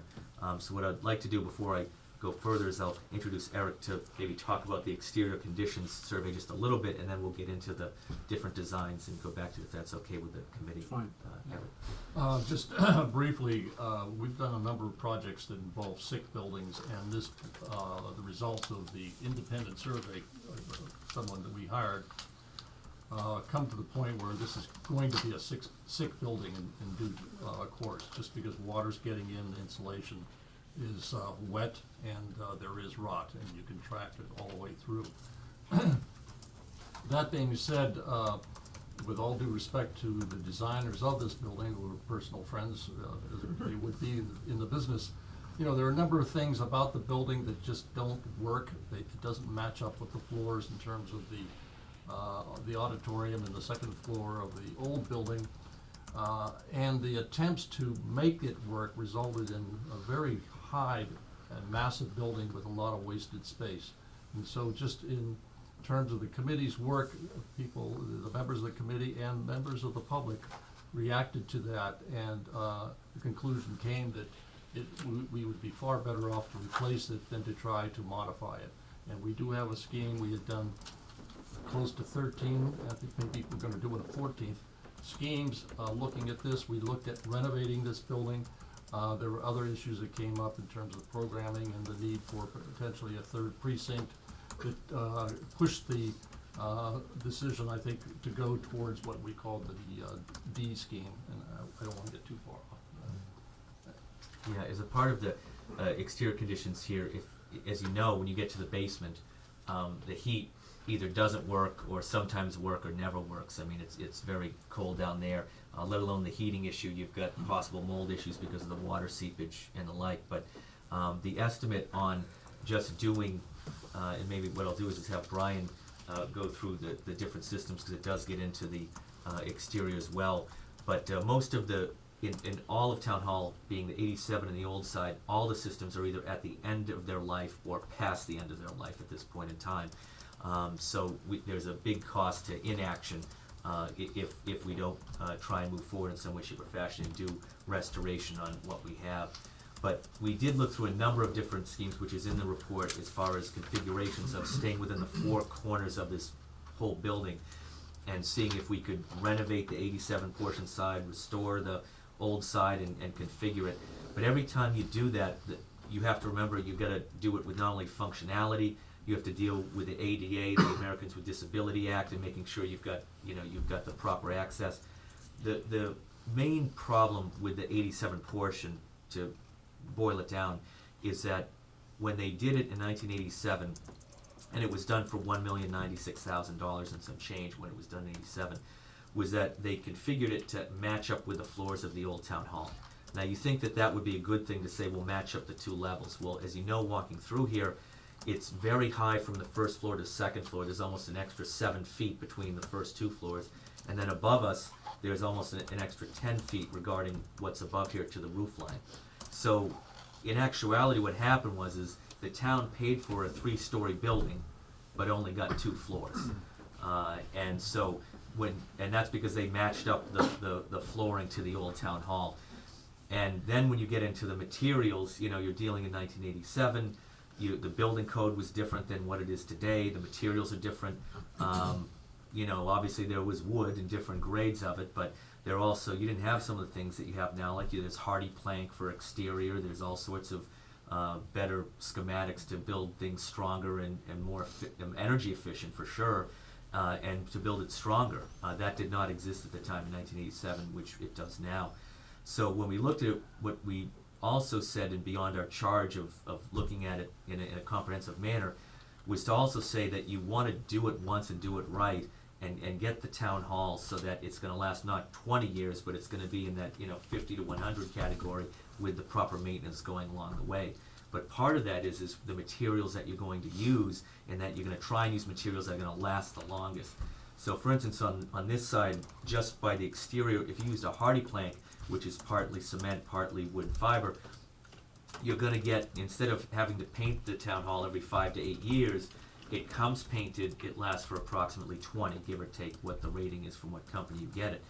And then the installation of it, you don't have the labor cost of having to paint it, which of course when you're paying prevailing wage, if you were to redo just the exterior of this portion, you wouldn't be paying for just replacing the wood, you would be doing the priming and then at least a couple coats of paint on top of that, and the labor cost, of course, would go up and up and up from that. So that's just a microcosm of one of the things that the town can get advantage-wise by trying to work smarter, get things that are more energy efficient. But back to what I'd like to do is send it over to Brian to just go over briefly maybe the systems between the old and the new town hall, and sort of what their status is and what it cost replacement this time, if you have Sure. a sheet. Yeah. So we looked at basically the systems that are degraded right now beyond their lifespan, and this includes the building envelope. So part of the study was the building envelope study. It showed significant amount of rot on both buildings on the exterior, and we need to strip the entire exterior of both buildings, clapboards. There's no air gap on this side, so say if we were to strip it and paint it, the paint would only adhere for a few years because of that lack of an air gap there. So the cost of that with a new roof, trim, and paint, or if we did a hardy plank, it was about $700,000. So that needs to happen regardless if we tear this down and go with a new one. HVAC upgrades, fire suppression system. On the other side, there's no fire suppression system. All the systems on that mostly date from the last major renovation, 1928. We have old fuses. In the electrical, there's a lot of knob and tube wiring through the building. The plumbing is half working, there's holes in the, behind the stage where the bathrooms are, not using. So the fire suppression, plumbing, electrical, HVAC upgrades, and then the exterior that I talked about, it's probably about $1.6 million to just bring the current facility up to current code condition, and you wouldn't notice a difference other than maybe some new paint and new shingles on the roof. So we're looking at, if we decide not to reconfigure it in a way that works, we're looking at spending approximately $1.6 million just to bring the current facility up to current code condition. Can the old building be brought up to code in terms That of fire includes the old suppression? building, right. Okay. That's, You can't that's do- the fire suppression, HVAC, plumbing, electrical, and Oh. exterior, and roof. Also going to that, what I would mention is that when you're looking at the town hall, and we'll get into the configuration and recommendation that we've given, but when you look at capital-wise with the different things we have in town here, our town to the north, Hull, in their capital maintenance, they've had deferred maintenance for a number of years as well, and right now they're facing $60 million in unfunded capital costs. They're looking at possibly jiggering their schools to close a school, use that as a municipal building, and shuffle it around. And this was in the Hull Times, so I know it's true, but it was also it was also brought up. Their town hall, which does have a police station attached to it, their preliminary back of the envelope estimate on their town hall, which includes a police station, I want to let that be known, they had $24 million as pegged of what their town hall and police station would cost, because it's connected together. And parts of their town hall is closed. There's some parts of it you cannot walk in because of its deterioration. So we're not the only ones dealing with this issue in the Commonwealth. But what we did come up with is we did look at configurations with the old town hall of even flipping the floors from what it had now. We looked at restoring it in its current state, and then we looked at this side and reconfigure it, trying to get that third floor in there. And what we found is going through all the different machinations of it, and it's in the report, is that what you end up spending is you end up spending a lot of money, but you end up losing square footage. One of the things that we desperately need is, because we've had more town hall employees since 2007, is meeting room space within the town hall. In 1987, there were approximately 20 committees that met in the town hall. By 2013, you have over 31 committees that meet in the town hall. Room 2B, which is now room 2B, which used to be a meeting room, which, Concom, Board of Health, and everyone else met in, is now an office. So as far as your meeting room space in the town hall, you have here the Selectmen's chambers, and you have pretty much the basement. The auditorium can be used. We did go to a CPC meeting last week, but as you saw in the paper, and it was not a joke or anything, everybody was sitting there with their overcoats on, freezing, trying to read in lighting that they couldn't read what was in front of them. I couldn't read what was in front of me. I think that's So where I got sick. that's why we're on the edge of illness. But so we've lost meeting room space. So one of the things you want to do is, if you're going to have to spend the money, whether it ends up whatever the numbers being, is you want to be able to get something for that money. Spending more money in the same envelope and get less square footage because of ADA compliance and things like that is not going to be doesn't make a lot of sense. And also, it should be known that the way for the Disabilities Act to get into the town hall, the old town hall, is through the new town hall here right now. You cannot get through to the front steps with a wheelchair. One of the things in our recommendation would be is that you would be able to you would have ADA compliance getting into that building as well as this building, and you wouldn't need a big ramp. It would slowly incline, that you could do it sort of passively in order to do that. So that's a number of things we looked at, was the functionality. They interviewed everybody in town hall regarding what their functions were. Everybody from the treasurer to town clerk and the like. And then we also, our committee members are a wide breadth of not only the community but town boards. We have a select person, we have somebody from capital budget, we have a liaison from advisory. So we tried to use that so that we would get not buy-in, but just to get it out there, sort of what's going on, and get that input from the other committees as we were going through that process. The one thing we didn't want to happen was to just sort of go off and come up with something and then say, oh, look what we have. So we try to get that, the other committees to pipe in during this process. But with that being said, I think we might as well get into the recommendation, because we've sort of, everyone knows sort of with the ills of what the old town hall and the new has at this point in time. And this will be on the town website as well, which everybody can download or take a look at. And there's also a copy here in town hall for the people at home. But with that being said, the recommendation, we'll first go with the picture, and then we'll get to the floor plans. And maybe, Brian, we can hold it up, but we don't have an easel tonight, but that's okay. Does the easel, was there one over We the have corner? one right behind you. Right in here? Is there one?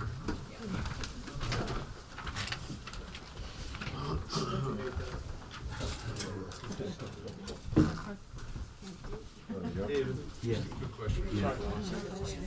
In the original town hall, Yeah, what's the square footage on the second floor? on the second floor. Yep. It's broken up by office. I would, Just the gross floor plan. Approximately 6,000 square feet. Okay. for the whole second floor. Yeah, thanks, I understand it may not be exact. Okay, well, I'll go through this and then we'll go through the floor plan, 'cause this is mostly picture, but this is just a rendition, and just so that when you see this, so you know, it's stretched out a little bit wider, so in actuality, it's not that long, but it's taken from the side. And what you'd have is a full restoration of the old town hall, and then you would have the addition.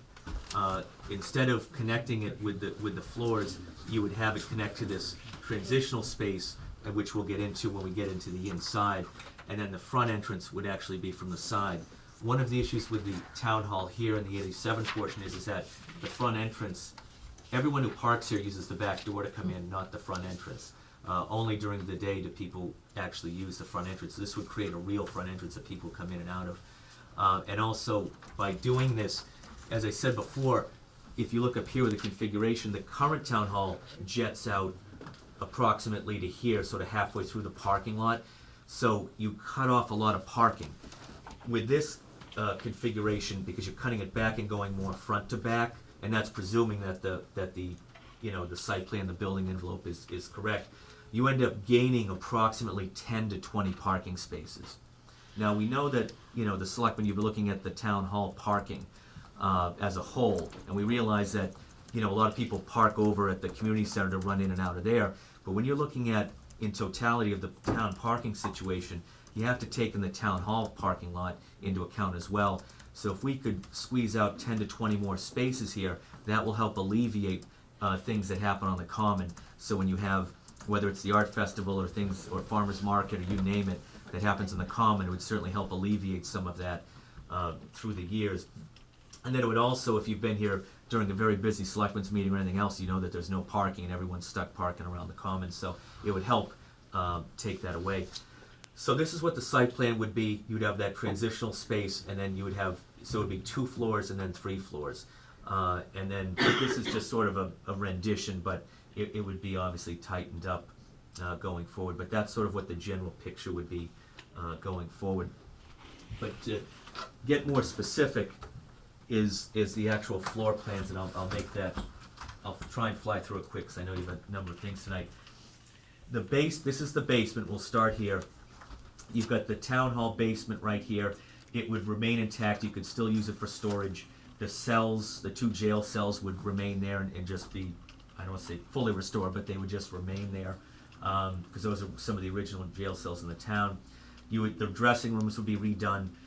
In the report, it shows in there that the bathroom to the dressing room, there's no floor in it. It's just rotted away, and so that, these would just be redone. When you come into the new section, again, this is conceptual, so, it's not written in stone, but you would basically have mechanical room, electric, possible kitchen here. You would have meeting room space, and then you would have your records and vault space. The thing to know with vaults, which is very important, is that permanent town hall records should be in vaults. Permanent records, not temporary. Currently, if you go through the town hall, the old section, you'll see lots of plans and things in boxes, sort of, put wherever they can fit. They need to have, by the Secretary of State, they're supposed to be held in vaults. When we get to eventual funding, which goes with the article, one of the things that CPC money can be used for is vaults that carry historic records, as long as they carry permanent records. So that's where you can, when you get to the funding issue. So again, you still have storage, historic commission, archivist would be in the basement. When you get to first floor, the plan was, let's go through the old town hall, you go through the lobby, there would be 2 bathrooms here, which are not currently here, and then you would enter the auditorium. So the auditorium would stay on the first floor. Having bathrooms on the first floor, this, not only would you use it for the auditorium for whatever's there, auditorium gets used for theater, auditorium gets used for overflow and meetings. As you know, a few years ago, the planning board, when they had their wind turbine meetings, used the auditorium, so it still gets overflow. Of course, most of the residents were from Hingham, but nevertheless, it filled up the auditorium. But having the bathrooms there means that you actually have public restrooms that can integrate with the common. So if you want to use it for public things on the common and have the doors open so people can use the bathroom, you'll actually have public bathrooms for the real first time. The stage would be redone, but again, this is where the area would be. First floor, you go into here, which would be what we call a multi-purpose room. This could be used for meetings. This would be used for the precinct 3 when we end up getting it in 2020. For that, so that everybody knows, the town census, we're going to be topping 8,000 people, and there's going to be needed a 3rd precinct in Cohasset. That was not the only reason to make this space, but it certainly was a consideration because the voting will not all fit in the auditorium. And one of the things to remember with voting is that when you have a presidential election, you're talking about 4,000 plus people voting who come in and out. We have about an 80% turnout in a presidential. Obviously, a town vote on a Saturday, it can go from 20 to 40%. Governor's elections are 40 to 80%. It depends on how popular the candidates are. So we do get a lot of traffic during voting. And one of the things of voting in the town hall, not just has it been done historically, but you'd say, well, isn't there other great places to vote? Well, because of the parking and because of being able to park in the common, you can get in and out to vote very quickly here. It's not a far walk to do that, so you can run through. That's why during the time period you can run through. Sometimes there's a line in a presidential, but you can get through it really quickly. When you go to the schools, Osgood and Deer Hill are basically out. If anyone was here at the health rec fair this weekend and saw 500 people trying to sign up their kids for recreation, they were parking all the way to the Osgood. It was less than 1 lane. It would be almost impossible to run an election at the Osgood or the Deer Hill. So that would leave really the high school. High school is another issue because the schools have said if there's going to be an election up there, which they would need a possibility if we do the plans for town hall, they would have to close the schools during an election because of security reasons. Things are different than they were in 1987. In 1987, I won't tell you what grade I was in, but I was actually in school myself, and it was a much different time. You could walk in and out of the high school. It was a very different circumstance. Today, you cannot get into the high school without being buzzed in, without signing in, and they would not want people voting in during a school day who don't have Corey checks on them, which is going to be 4,000 people. So they would have to close during that time. The last thing I would say on voting at the high school is we know we are there for town meeting, which is on a Saturday, but most voting is done on a Tuesday if it's a state or federal, and that one of the issues would be if you did voting in the gymnasium, the parking. If you're elderly, you have to park and you've got to walk all the way to the gymnasium and then all the way back. So it would not be as easy for elderly to vote as it is here at Town Hall. It's a much shorter distance, and of course, ADA-wise, you'd be able to get in. So that's the last I'll say in voting. But nevertheless, this would be a multi-purpose room. You've got the lobby, and then you would start to get into your different offices. The offices, again, it's not written in stone of where everyone would be, but what we try to do is the offices with the most foot traffic would be on the first floor. So the treasurer's office, when you pay your bills, that would be on the first floor. Town clerk, recreation, assessor, town nurse. Those are the most interactive that you get with the normal citizen here in town. When you get to and then of course there would be vaults for the town clerk and the treasurer because they're holding money, of course. When you get to the second floor, what you're going to have is on the old town hall, this is the mezzanine. This here, it's labeled Cable Studio. Cable wants to move in here to this second floor, which this overhang, actually, there's a film little little place where you can see. They used to run films in the old town hall back in the day. So projection room. Thank you so much. And so what you would have is you would have all the electronics there to help run the town hall. So you would have it so that the town hall would be cable ready. So if you had that overflow meeting or anything you wanted to tape there, screen-wise, PowerPoint, you would have it cable ready and electrified, so it's ready to go.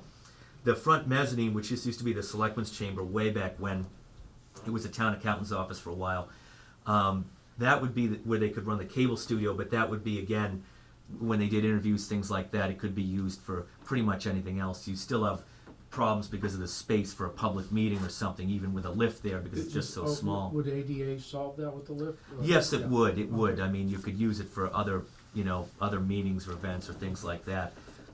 It is a great space because it overlooks the common, but the town has sort of been stuck because of the ADA compliance because it doesn't have an elevator or lift. So that would be taken care of. Again, the second floor here, it's labeled as mechanical equipment. Part of it, because these are all cut up by the trusses here, all the rooms, as you know, where the Concom is and assessors currently. Your cooling goes down, your heating goes up. So you're going to have some systems here in some way, shape, or form, wherever it's going to make the most sense to do. What that floor suffers from is that ADA compliance-wise, it's not necessarily the hallway, it's the overhang, because it's the way it's cut. It doesn't have the proper headroom for the ADA. There's a possibility that you could go in front of the state access board, try and get a waiver. That would be very tough. Regarding the federal rules, the federal rules on the ADA, without getting into a dissertation on it, if you're redoing a building and it would structurally change or modify the building so much that it would, change the building, there's possible, I don't want to say waivers, but there's ways to get around it. But it's going to be tough because of the configuration on that. That's the end game on that. So whether the other rooms get used for not only mechanical but storage, most likely they're not going to be used for your face-to-face town hall employees, and they'd be moving to the other section anyway. So it's just a consideration to know. When you get to the other section, the second floor of this would be the new Selectman's chamber. It's made bigger than it is today to take the overflow meetings that there are, because with 5-6 seats here, it's not big enough. So it invites more people to come and see you all. So hopefully they'll take advantage of that. Off of that is a meeting room. You have the Board of Selectmen, the secretaries would be here, and then town manager. And then the rest of the second floor is mostly all of your permitting boards would be in one place. The big problem we have today is that, as you know, if you're a citizen or an engineer, is it used to be you went to the building department, they'd say go see Concom, they're up and around the bend with Board of Health. So having it in one place, as they're starting to do now, is when you come to permit something, you will always have somebody there to at least direct you to the right place. And where it's on the same floor, it won't be a far walk for people. So that's a consolidation that makes sense for everybody. And plus, when you have the electricity and the fiber optics and everything else, it'll help the town in professionalizing as well, because one of the things they want to do permitting was eventually to get to electronic permitting, so that those records could be kept electronically, so that can be done. Finally, the third floor, when you get to the old space, there isn't really a third floor on the old section. There's that mezzanine section which goes into the attic. If you've ever been in the Board of Health, you can walk up there. On the new section, this is a 2-floor building, so you've got the roof. The third floor is tightened up, and you've got some extra meeting room space, and you have the town accountant. You have some unassigned spaces that can be used for storage and or for growth in the future. One of the issues is while we have to look at possibly consolidating more space going forward because of cost, you do have to leave some area of space because there's going to be growth. From 07 to 2014, we've had a few new town hall employees. We're not looking to add more, but I think if you're thinking of a building that's going to be there for 30 or 50 years, you're going to get some more space. And what we've done in the past is meeting rooms have just been cut up and used as offices, and then you have a lack of meeting room space over a 20-year period. So just a couple small spaces, even if there was storage, would be sensible. So that's sort of the fly-through on it of the recommendation that we came up with. And it's in the report as well. And then we'll also get into the the article and the cost structure, and I don't know if you wanna do that tonight or save it for next week, 'cause I know you just received the reports, so. I recognize that the charge of the committee was to, as I was reading it, essentially look at restoration, protect the building, et cetera. And as I have read through the report, the initial cost estimate on renovating Old Town Hall is about $2.2 million, and you lose most of the second floor. Okay, which then pushes that need over into the new construction, elevating the cost of the project. And it leads me to the simple question, was there ever a consideration by the committee to not save Old Town Hall? Instead, use the footprint to make something that works? I can speak for me, I don't think that was a consideration because of the historic nature of the building and being in the common historic district.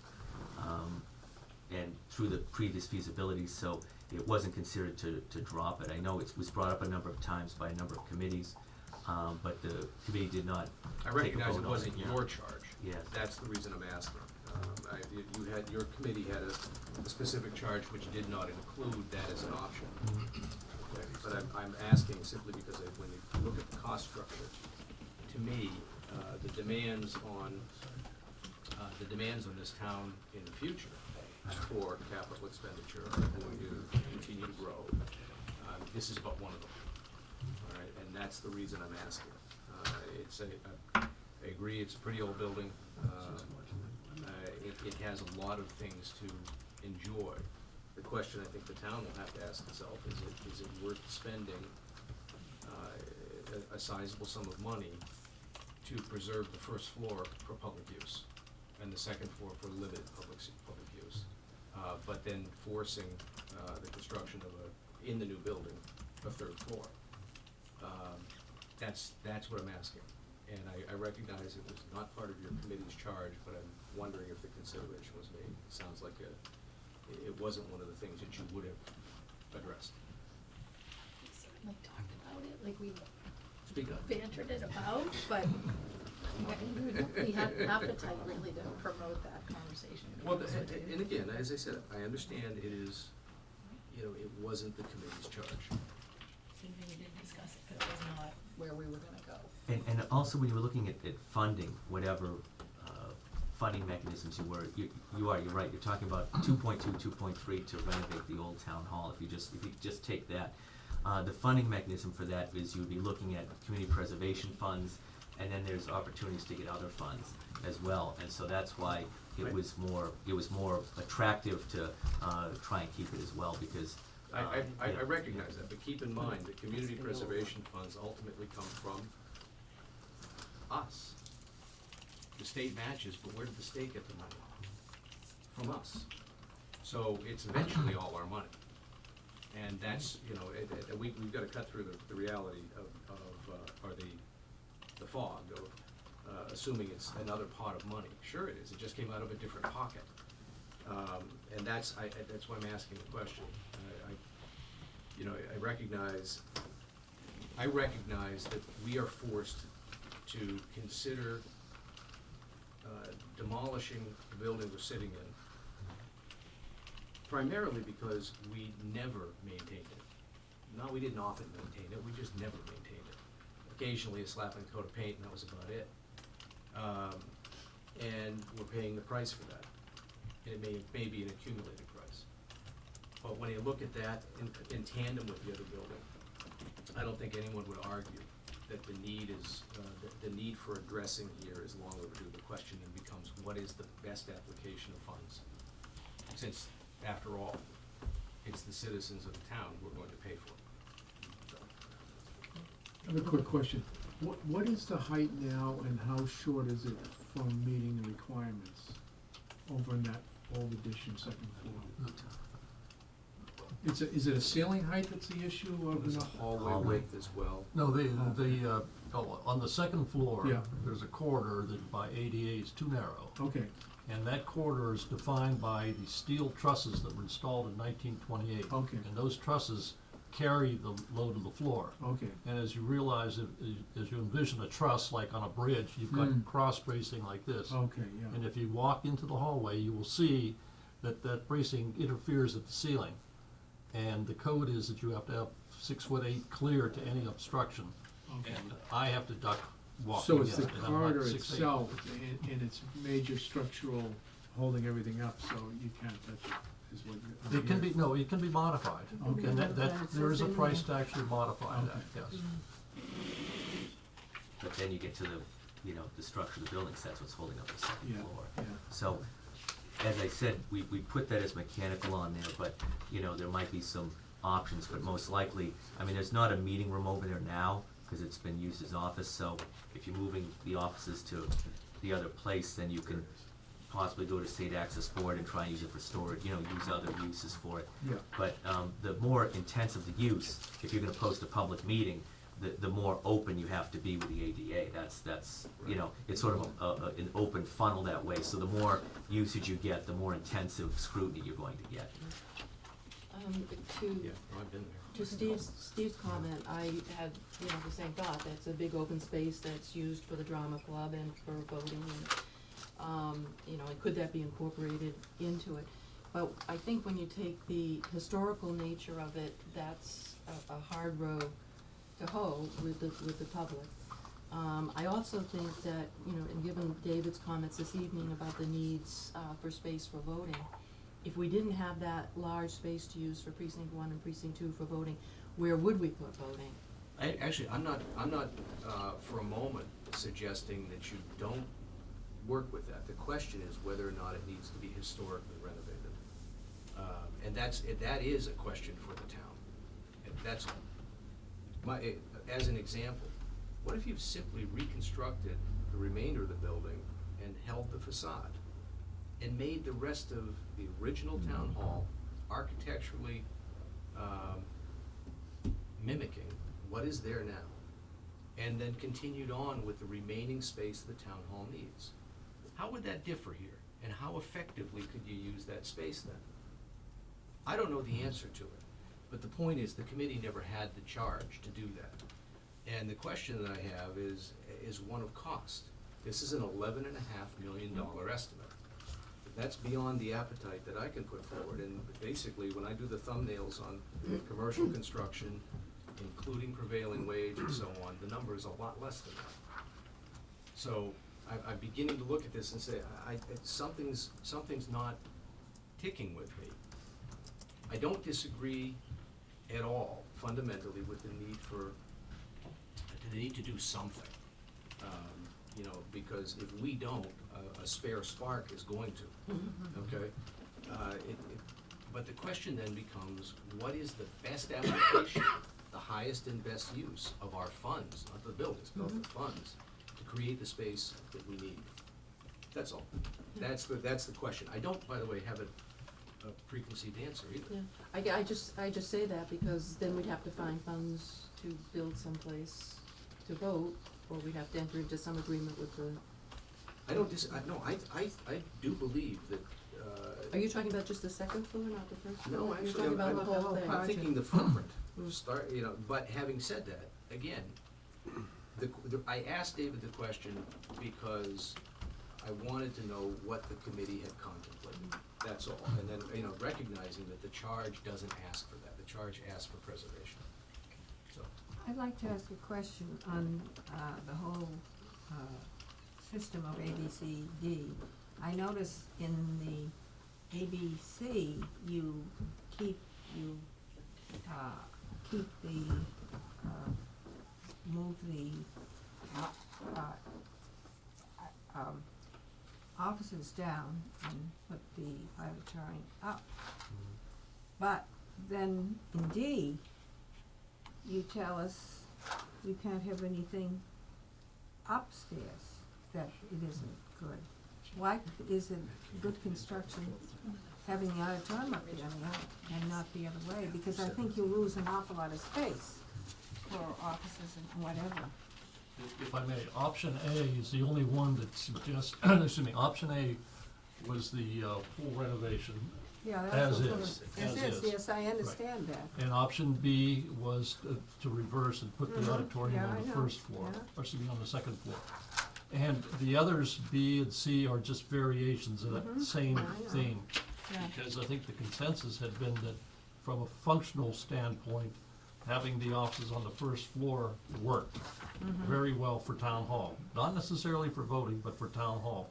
So that was that was the area that was being pursued, until we got to the point where we looked at this building and its condition and what it would take to renovate it and bring it back up to good health. But then you put the auditorium back down, and then you won't allow anything for the above it that has been here traditionally. Well, I'm just looking at your, I can't, by the way, I have trouble looking at this, I brought it's so small.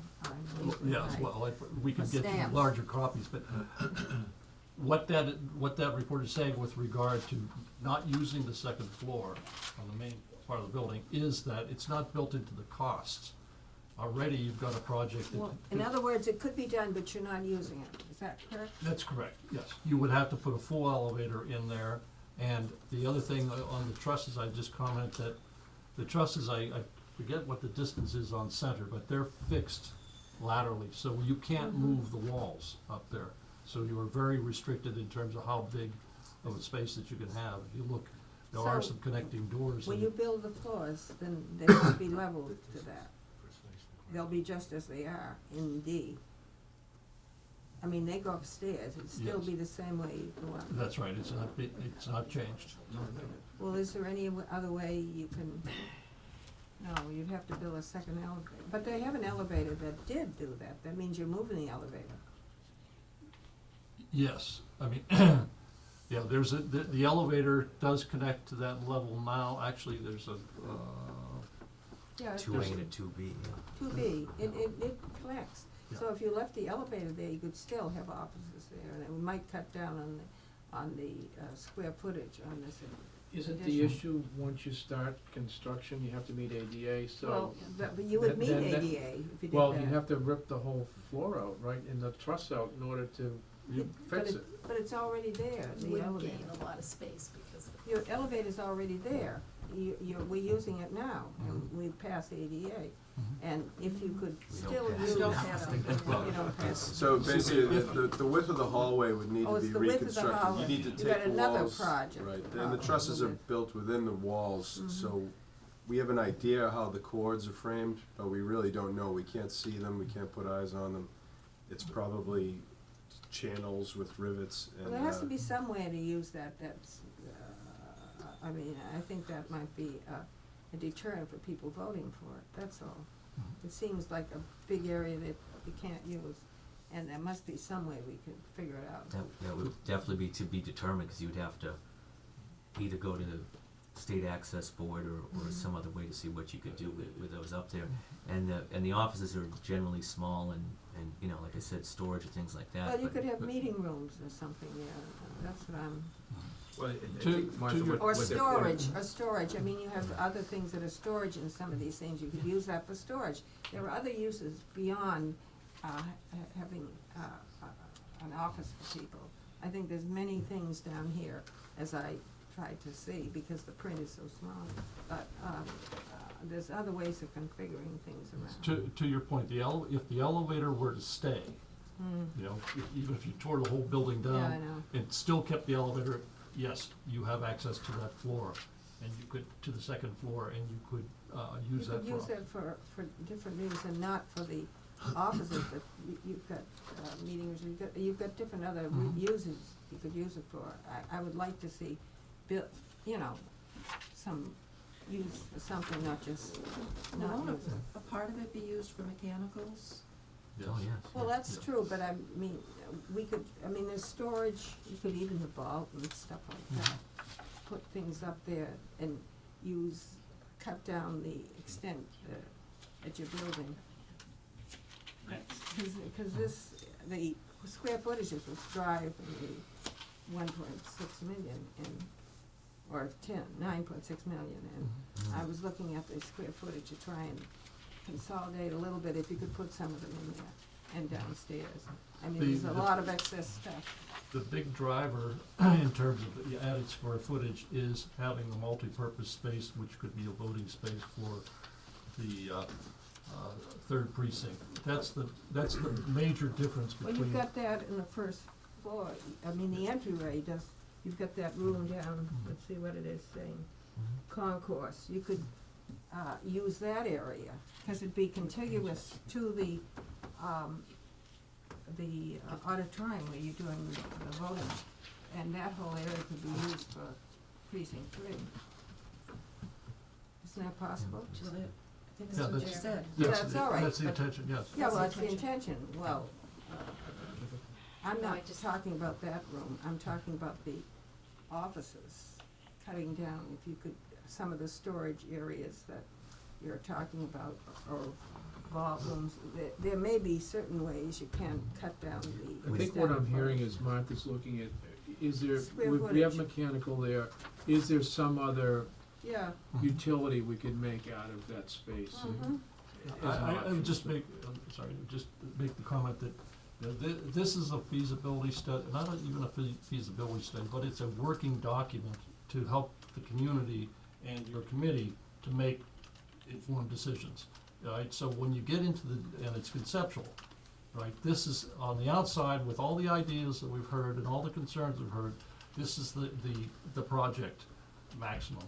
And as the committee goes forward into the design, it has to weigh some of these concerns. How can we make this thing work and shrink it down, right? And those are all the things that they would be looking at. Well, I just thought we were voting the plan and the, square footage, you see.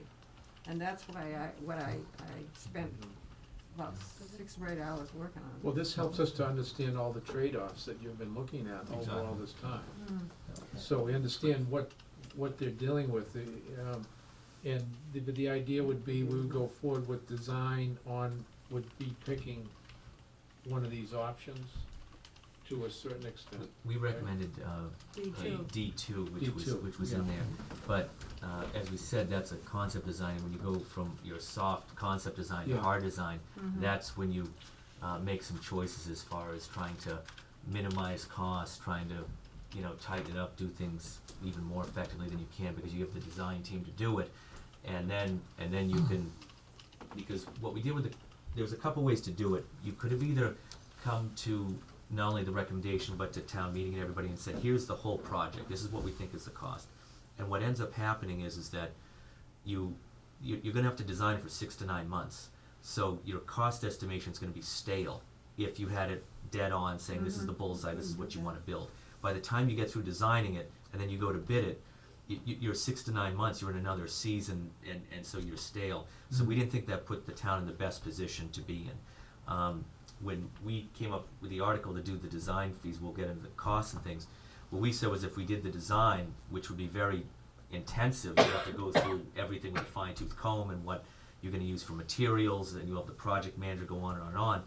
It allows the town the maximum flexibility to go through and say, okay, between not only selectmen, but capital budget advisory, everybody else, and to say, okay, well, what's gonna make it, where can we get some efficiencies, and then get back to a price that would be palatable, and then get a final cost estimation, and then bring that to town meeting for an actual build. So it's a work in progress, and we're not backtracking from the design, but it's a matter of you can always tighten up the concept to the final design. You're not stuck saying this is the end and this is the 4 corners. It's not the end, it's the beginning. And unfortunately, it's not the end of the work, it's the beginning of the real work, because you have to get in and tighten things up and then talk about where efficiencies can be. But briefly, is going forward, even with it going forward to design, what you're first gonna do is get a survey. We do not have a proper survey of the 4 corners of this lot. That's gonna give you the building envelope. It's gonna also, while we've laid out a conceptual parking, if it's 5 feet out or 5 feet in, the final survey is gonna tell you where we are. And it's gonna give you, you're gonna do the geotech and do borings, because as I said before, you've got an old septic out here, even though it's connected to town sewer. You've gotta see what you're looking at ledge-wise and what you can do construction-wise. And then you get into the design features of it, of with now that you have the building envelope, what's gonna fit, what's not. parking design, all those things, and then all those considerations get thrown in. So that's what you're going to be doing, and if we go from feasibility to design, and you'll be doing, restoring the old town hall in its current state, minus some additions of bathrooms and things, and then you'd be, again, raising this and building a new town hall. So, we can either get into cost tonight, or we can do that next week, whichever the board I'm prefers. just curious if anybody wants, is everybody satisfied with focusing on D2, or does anybody wanna look at, just understand the I trade-offs on the other ones? I don't understand this, I think the square footage and how it's presented, I don't really like D2. I understand, how they've done things and what they're trying to do, but I still think if we can get some more things into, the second floor plan, we could cut down the square footage at the end, because the cost of the building is driven by the square footage. And, yes, it is over there. Okay, Okay. Could I ask yeah, go ahead. a question? A question that I have, and people have asked me, and I've not been able to explain it so that I really understand it. I understand that this is a conceptual design, all right? From this conceptual design, we're going to ask town meeting to vote a significant amount of money to create to-build plans.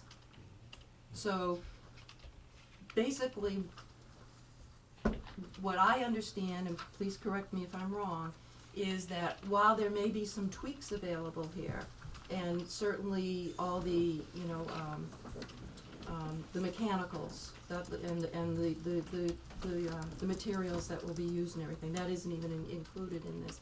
But as far as the layout of the building, that this is what we will be going forward with. Is that correct or incorrect? No. Okay? Okay, yeah, I mean, it's conceptual in that, at this particular stage, we probably would be better off to think of these spaces as bubbles, bubble diagrams. These are the relationships of spaces, all right, that we want to have. The reason that multi-purpose space is located where it is that it gives you the opportunity to have a third precinct and forms a transition between the architecture, the new and the old, right, as you see in the thing. But what will happen next is we'll all step back, take a breath and say, okay, what is it here that is most important to us, and really lay it out again. You really begin to lay it out again. You really have to step back, because decisions are made on the fly with the idea of, okay, accommodate everybody under this roof. There are certain things that I would venture to say that the footprint of the building, if you go with that, is probably not going to change a lot, simply because we've studied enough to know that if you want to maximize the site access, this is where you have to build. Part of what happens with this building is it sticks so far out into the yard in that direction that you can only have this this island of space out there that you can't park in. By pulling it back here, you can get an extra row. So I think basically the footprint is essentially going to be the thing that we would be working within and revisiting. We did a scheme, I called it AC. It's a combination of the A scheme, where the auditorium is still on the first floor, and renovating the offices on the second floor, and then renovating this building. And that's where we found that the cost to renovate this building was such that, in fact, we were better off even to take it down and start over again. And the combination of those were fairly comparable in terms of the overall total cost. But that's something, you brought it up, Martha, it's something that's worth revisiting and look at that. Right? You can, So we have a defined space. We have an outside box. Yeah. We know what we need to put in it, but it's still undetermined. Even though we have a plan, it's still undetermined how it might be configured and it may come out very similar to this, it may not. you can modify it, but I mean, functionally with your typical offices like town clerk, assessor, you know what those offices are basically gonna be space-wise. I think where you know, you can have debate is over, you know, meeting rooms, how many, size, you know, things like that. That's where you can get some of the nip and tuck. The basic office spaces are pretty general, you know, there's no massive outlay of space for the offices for the functions in town hall. It's when you're dealing with meeting rooms, storage, things like that. When you lay out the mechanicals, excuse me, my voice is losing because I've lost capital budget ruined me tonight. But what's going to happen is when you get to the mechanicals, you know, you then when you box in, okay, we only need this amount of square feet for the mechanicals. When you go through it, then it gives you, you know, some space savings in that way. So that's how you modify it. I don't think the office would be where you can do a lot because of the vaults and things. I think you've got these other spaces that you can deal with, and then of course you've got to be thinking of egress as well. If you've got to plan on if you've got everybody in here at a selectmen's meeting in the theater or the auditorium for meeting and downstairs, if there was ever a fire alarm, you've got to make the spaces big enough to get people out, you know, within 90 seconds plus the fire suppression. I mean, But, yeah. all I'm really trying to get at here is what I've heard a lot from people in the public is we're being asked to vote a significant amount of money, nearly $750,000, to go into this next design phase. So in many, at least people that I've talked to, maybe many other people find it isn't, that when we commit to this, we're committing to this project. Because I would not be in favor of spending $700,000 for something we did not intend to go forward with. So. Well, you'll be going forward with the project, but as I said, you can make modifications off the plan. And what you're gonna look at is any modifications, it's gonna be really cost specific of saying, okay, you know, where can we make the proper nip and tucks and make efficiencies, that's what you're looking for. I mean, you're gonna go, the project is gonna be, most likely, you're gonna be going front, you know, restoring Old Town Hall, knocking down this, and then going front to back. And then the layouts, again, it can be up to not only committee, but selectmen as far as, you know, where you wanna, and town manager, where you want people. But as we've tried to do, as we said, first floor was all, No, I understand all yeah, that, we yeah. don't need to go over it again. Sure. I think, cause your voice is going and, Yeah. and time is going too. And, let's see, so and I think that you answered the other question, I can't remember. Well, let me just Go jump ahead. in. Okay, I have a question afterwards. So let's assume we're at the point where we know we have to do something. And so the question then becomes for somebody sitting on the audience, how many opportunities they're gonna have to have input in this? And I'm hearing you're gonna have a public session before town meeting. Yes. There'll be town meeting, which will take input, and you're considering anything after that. So I'm trying to figure out how many opportunities people have to come to hear what all the trade-offs are and say, you know what, raise my hand and what about this, or do you think about that, and just fully understand all the trade-offs. You have an opportunity if we go, well, we'll have a public hearing before town meeting, but after that, if it gets voted on, you'll have I don't wanna say a lag time, but you have gotta put the RFP together for the design team and everything that goes into it, and you're gonna get a lag time for that when it hits the street. So you can get even more public input between them. You don't want it obviously 6 months from now when you're in the middle of the design, but in the Right. beginning, you want, so if anybody, you know, has something to pipe in and help, that would be the time to do it, the first couple months after. And you'd also wanna do it before the summer, because, you know, people go away. Having a public hearing in the middle of July is even if we could, wouldn't be helpful, so it would be in that May to June range when you have that RFP hitting the street, you could have public hearings. We have had public hearings so far, more I think would be also helpful. One of the things that we did have which helped out with the design was, you know, there was a few people who go to the Second Congregational Church, and this town parking lot gets used for the Second Congo Church on Sunday when they have their services. So, hearing some of those concerns, it was helpful. It didn't radically change things, but it was certainly helpful to hear that. And I did bump into one of the abutters when I was in the building department, because, as you know, we have abutters on my left here, and then of course on the right. So you would, before any final design, you'd have to meet with them, because you're gonna end up, when you do a final design, you're gonna get it permitted as well. You're gonna have to, so when you bring it to town meeting, you say, this has been permitted, this is the total price, and then town meeting can make the decision if they wanna go forward, because you don't wanna, end up going through any possibility of a permitting board and having, a radical change that would change the money for it. Okay, real quickly, because I know you're gonna be in front of us and we have some more questions, Yes, but can you just at the 50,000 foot level, go over the cost of doing nothing and also the efficiencies of shifting these bubbles around and what that means to town hall? Certainly.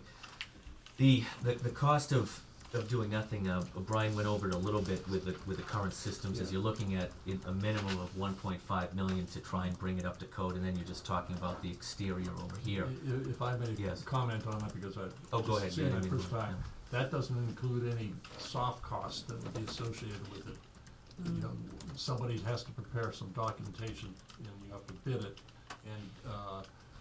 and I'm not sure that it complies, it's gonna kick in other things in terms of, nothing in that summary addresses an elevator in the old building, but as soon as you cross a threshold of 30% of the value of the building, you have to fully comply, right? So, those numbers I think are gonna be higher than what you were hearing. So that's a Probably minimum standard that you're talking about. 30% more.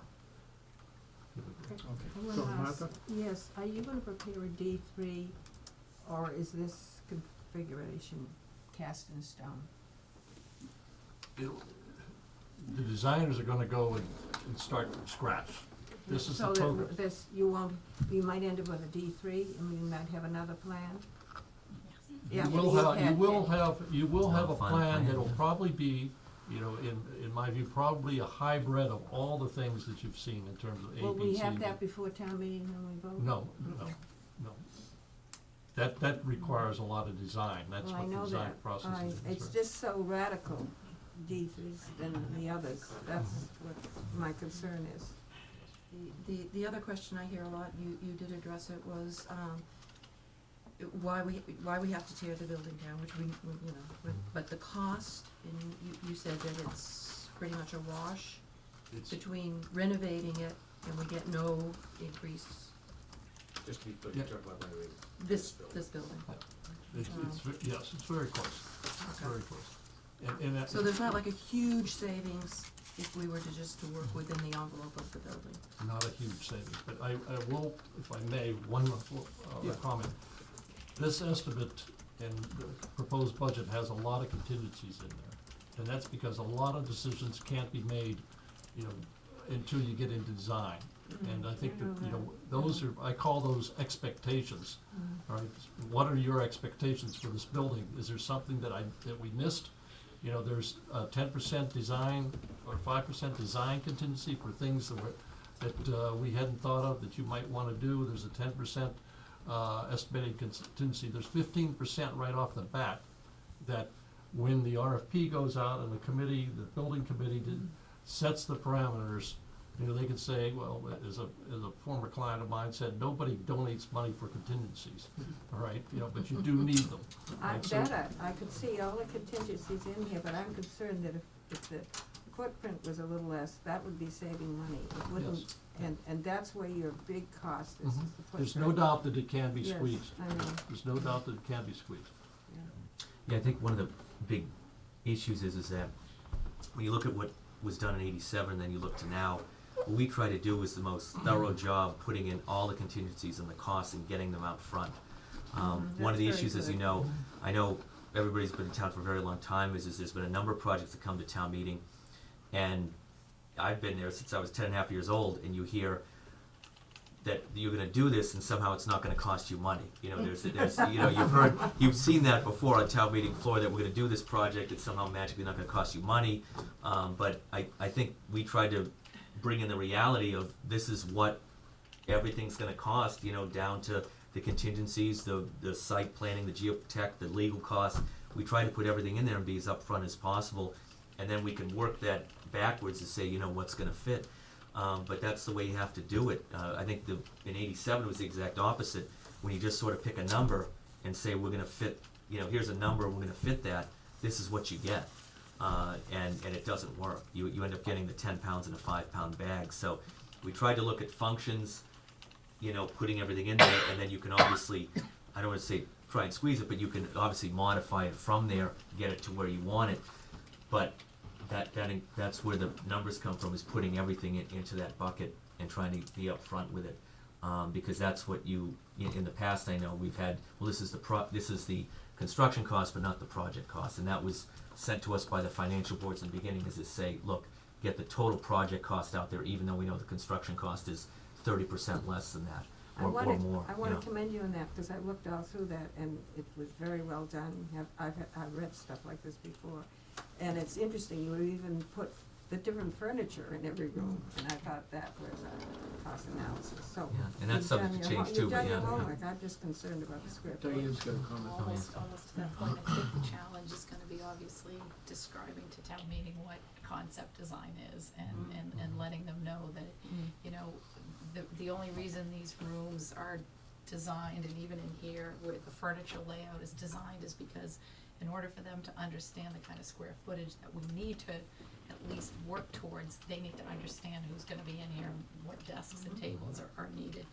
But you gotta pull back from that and really give it the 50,000-foot viewpoint, which is, this is a concept. We've pushed everything, you know, everything we needed to fit in, this is how we think it's gonna fit. Now the work begins to try to do that as efficiently as possible so that the project comes to fruition eventually.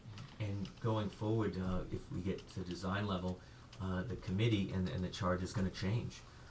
You know, from what we were given to bring this to you with a recommendation, that was our job, and that's what we did. But you have an RFP, which has to be written from scratch of what you want, and as I told the capital budget, when you do an RFP for that not only the design team, but you're doing obviously the survey and everything else, you're gonna have, you know, a historic restoration expert, you're gonna have to have acoustics, lighting, HVAC, all the things that you're going to need for both sides of the town hall. And if you don't ask for it, you don't get it.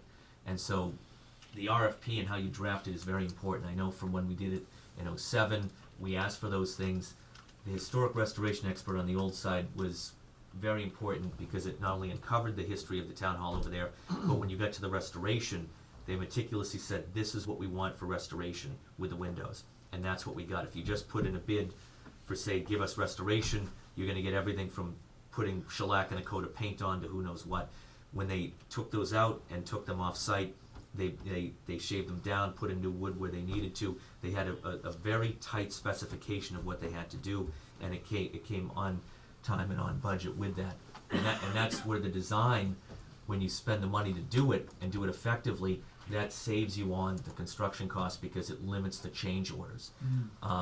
If you do sort of an open-ended design and you don't do it tight, then the change orders will eat you alive. And anybody in construction can tell you, I know in my practice I've represented homeowners and I've represented contractors from both ends of that bargain, and I can tell you that the biggest problem you get in home owners, which is different from a town hall, but it's those change orders. It's, hey, we had these documents, but then they wanted this, they wanted that, we did it, now we wanna get paid for it, they say no, it's not exactly what we wanted, and then it's up to a judge after all of that. So doing a tight design will help save the town money when it comes to restoring and reconstructing this whole place.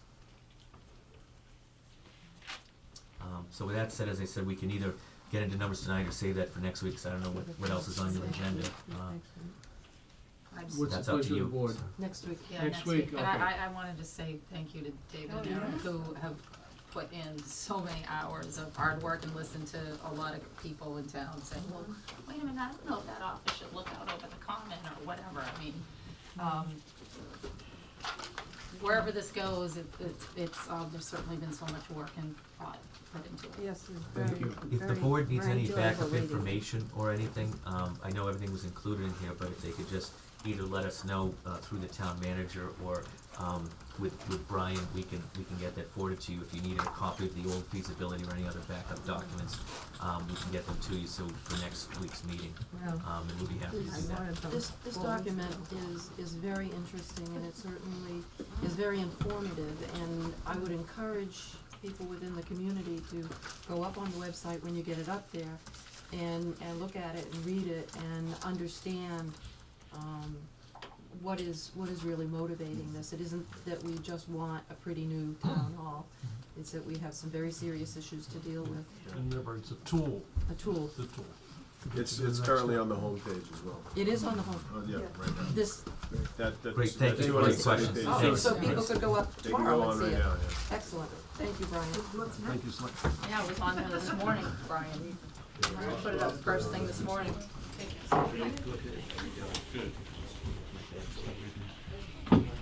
Oh, sure.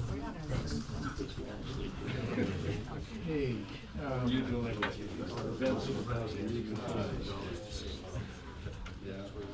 next item we have is the budget discussion. Last week, you asked for some updates and some trends, on building permits, for example. So, I spoke with Joanne today, and she gave me, and what you have here is you have a 12, 13, 14, and you have a little more detailed version of 13, 14.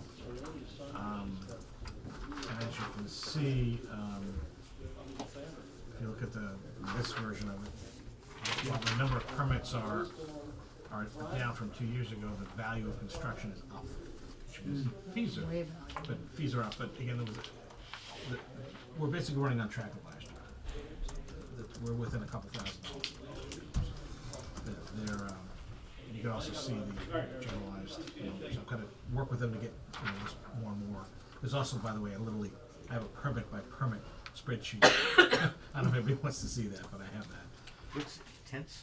What's tents? The arts Yeah, festival, yeah. if Oh, you yeah. put up a Thank tent, you. even in Okay. your yard, you're supposed to get a permit. Okay. Yeah, I was wondering the same thing and I asked the same question. I don't think everybody's pulling tent permits. You can see that there is, and I asked about the Toll Brothers property, and Joanne believes that there were 7 that have been pulled so far, and they're anticipating potentially as many as 15 this year. We'll see what happens. But as of today, there's been 7. How many, So how they're many not building buildings? spec, they're. 7 of the They're 41 have building, been that's pulled so all, far. that's No, they're not. all. They're building on contract. Yeah, but he said that, because I didn't go to the open house in December, that I could come over there and see them. I actually wanna see them, the way they're constructed.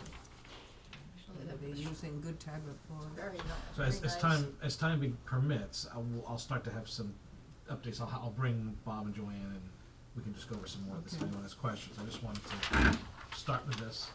You also asked, this is you can pass that along. This is a project status update from our IT director. There's 2 of them. That's a short one, that's a long one. So if you have any questions, let me know, and I'm happy. You can pass the extra one on to Tracy for the file. How does this tie in? Well, I think why don't you take a look at it, Okay. and then it should tie into the various appropriations for capital that have been made over the last couple of years. Okay, I was gonna say, how does it tie into the previous plan? It should tie in directly to it, so, Okay. but again, I'm giving that to you to absorb it and then to Yeah. ask me questions, and then we can have Rob at a future meeting too, I think it'll be good. And I can then give you further updates. I can tell you that the So- GI, I'm sorry, go ahead. No, go ahead. Please. You have to stop that. So as we were discussing before, the IT budget is really just personnel. And Well, the IT budget in the operating budget in is the operating personnel, budget is yes. personnel, thank you. And everything else And is services. in service, so everything else would be within capital or within departments? Yeah, if there's a software license that, we've kind of consolidated a fair amount of those into one place. But physical hardware is in the capital plan for the most part. I think the goal is to get it all there, Is- so. Has there been any discussion about, pardon me, and maybe it wouldn't be practical, consolidating everything that's IT under an IT heading, so that we can know what our IT cost is? Well, there are some significant differences in the operating systems for the schools and the town. So we share, support services, but we don't Right. share software so much. The curriculum-based things that they have in the schools Yeah, don't no, have the I- application here, so. I'm sorry, I think I misspoke. So instead of having everything in various departments, if it's IT related. Yeah, we are doing some consolidation of that. We Okay. actually have, and I think we'll do more of that. I think it's simpler to do. It's also better, in my past experience, I found it better to have a pool where you're looking to make sure every license is being regularly renewed. Yeah. So that a department doesn't accidentally forget to renew their license for a piece of software, which I've had that experience of. And we suddenly discover we're 5 versions behind and what we have is not fully functional. And this is an ongoing conversation, so. On a parallel with this, we are working on the town website that is still ongoing. Progress is being made. I've seen a mock-up of it. It looks very much more user-friendly than the current one. And that work goes on, and the town's work on the GIS side is also ongoing. The staff has been meeting, and a lot of work is going on there too, so we're making a lot of progress. I've on both used those that fronts. GIS. That's just the a state number of- version. Yeah, a number of times, it's great. Yeah, the future versions will have a lot more Cohasset-centric information. Right. I mean, not that doesn't have it, but it'll have more as we go. And the ability to produce maps and things for our own uses.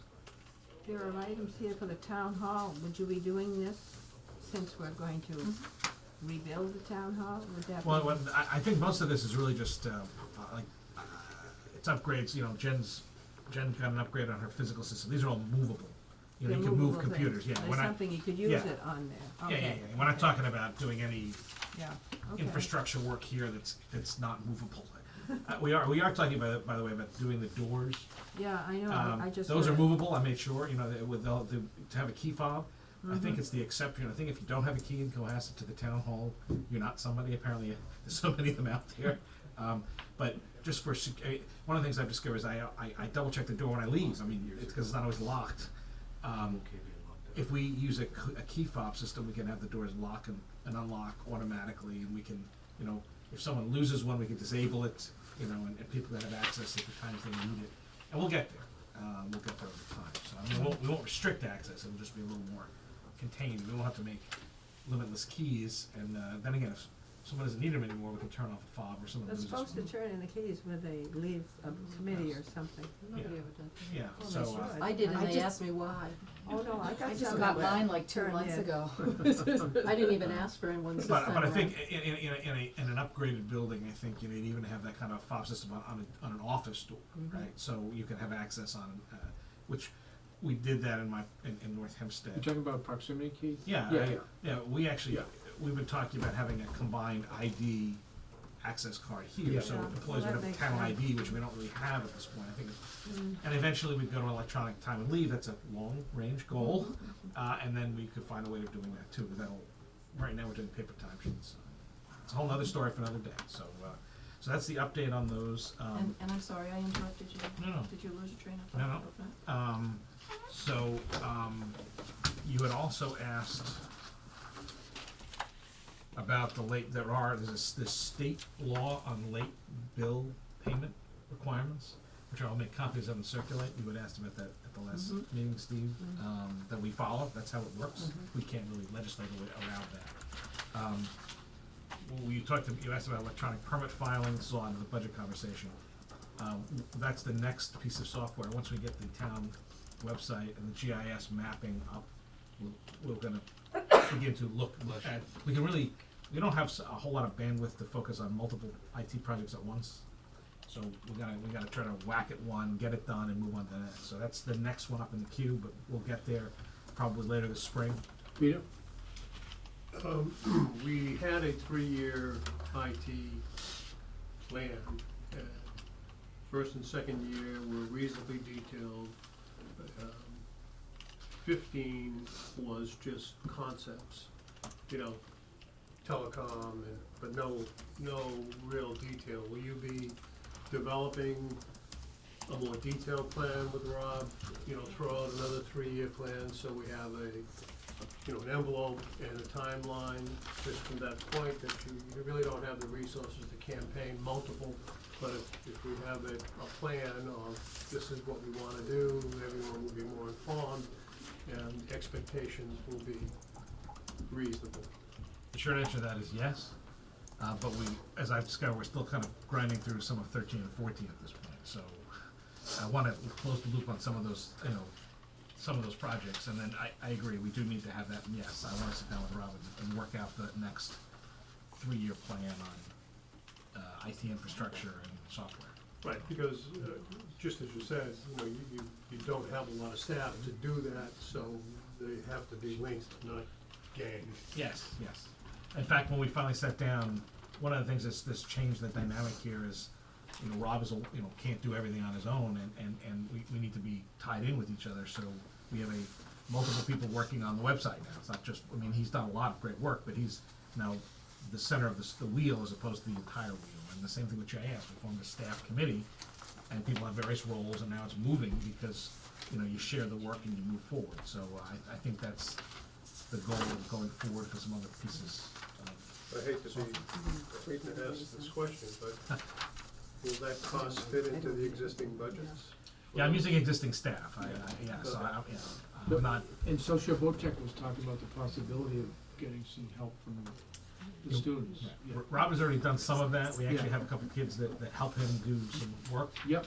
And I've actually been hoping to reach out to colleges to up that ante a little bit Yeah. further. I just haven't been able to make those connections, or I've been passing voicemails with one particular college. OT numbers we're working on, by the way, so I'll get you those soon. Overtime numbers. The school grounds number in the DPW budget, which you asked, was moved from the school budget at one point in the past into the DPW budget.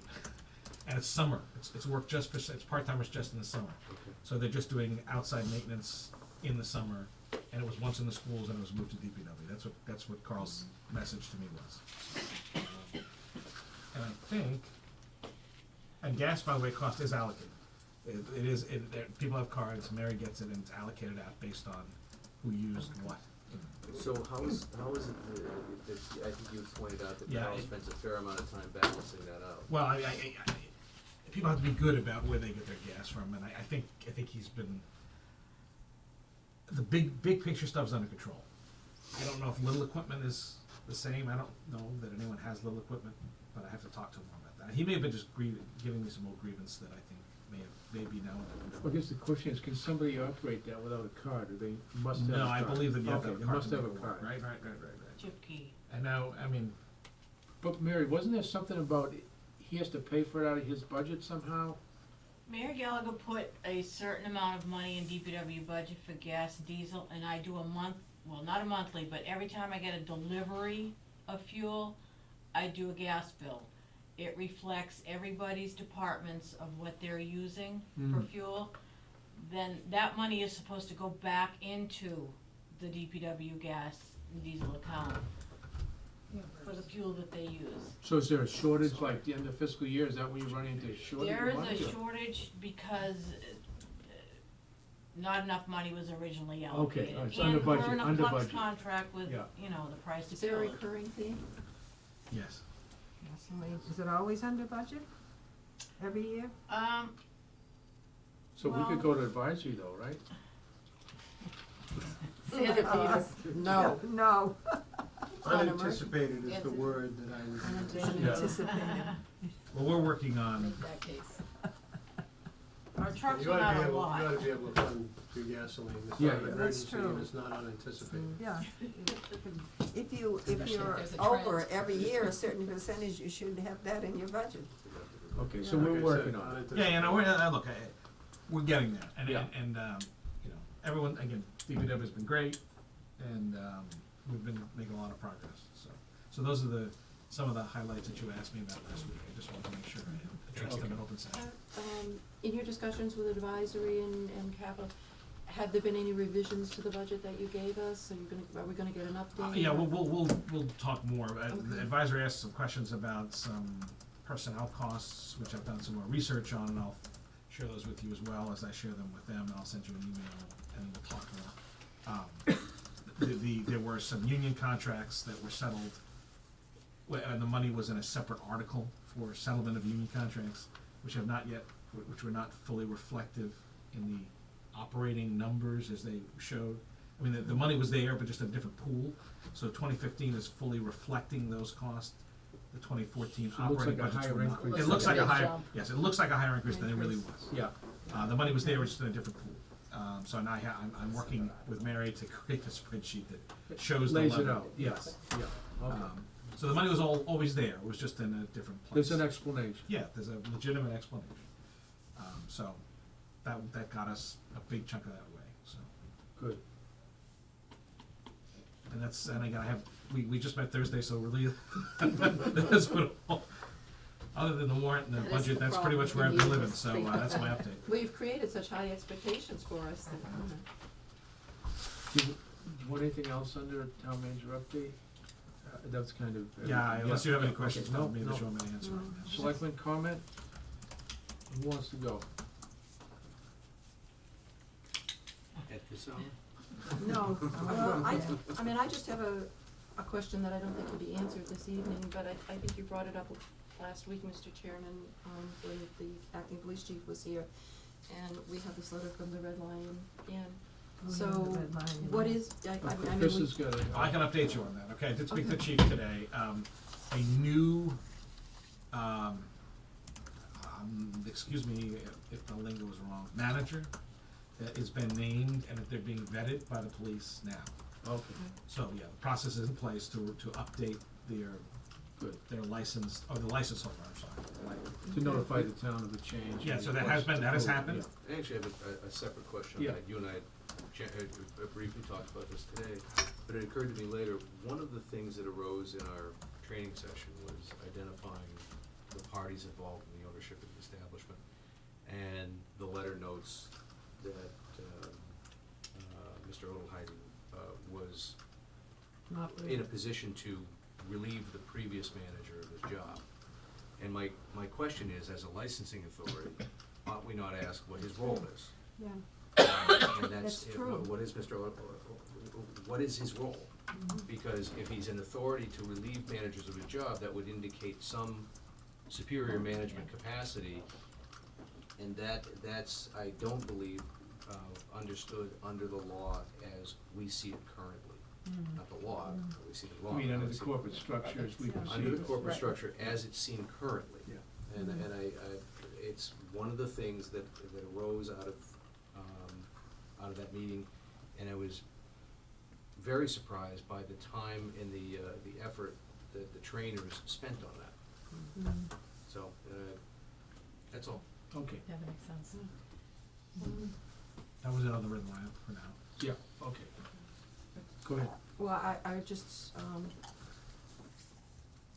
are the other issues being Yes. reviewed? Okay, anything else, Steve? No, that was the only thing that could come up, but actually, now that I think about it, let me ask Yeah. one question, because I was not on the board at that time. And I did raise it tonight, but again, it was not the committee's charge for the town hall renovation to look at the alternative of what if you replace the existing structure? Did we ever, has the town as a whole, ever weighed in on that? Is it that historic You know, that my sense of it is that, and this is just me speaking, but that town, there's kind of a couple sacred cows, so to speak, the harbor, the common. But we're not gonna rebuild the harbor. No. This is one of them, you gotta be really, I'm asking the careful question. about. I'm not suggesting for a moment the board come out with a No, position. but I mean. But rather that the question be asked. Okay, the question, I've never heard anybody discuss ripping the old town hall down. I think it's, as Dave Farag said, it's considered a historic structure that's a part of the fabric of the commons, so, save $1 million, Well, I don't think, it's $1 million, but. It's not $1 million. The renovation cost on that building is 2.2, and the net result is you lose a floor. And that's based upon the estimates we saw tonight. Now, it's not all about money. I understand that. Yeah. But given that this is the taxpayers' money, I'm simply asking the question. It may be absolutely rhetorical, but is it worth bringing forward to the town? Again, taking nothing away from the Yeah. hard work that the committee has done, because they carried out their charge. And their charge was very specific. Yeah. It was to renovate I don't know, and restore. anybody else can speak up if Oh, they've I, heard the I mean, discussion. unfortunately, I agree on these sacred cows. You just bring out people from the woodwork.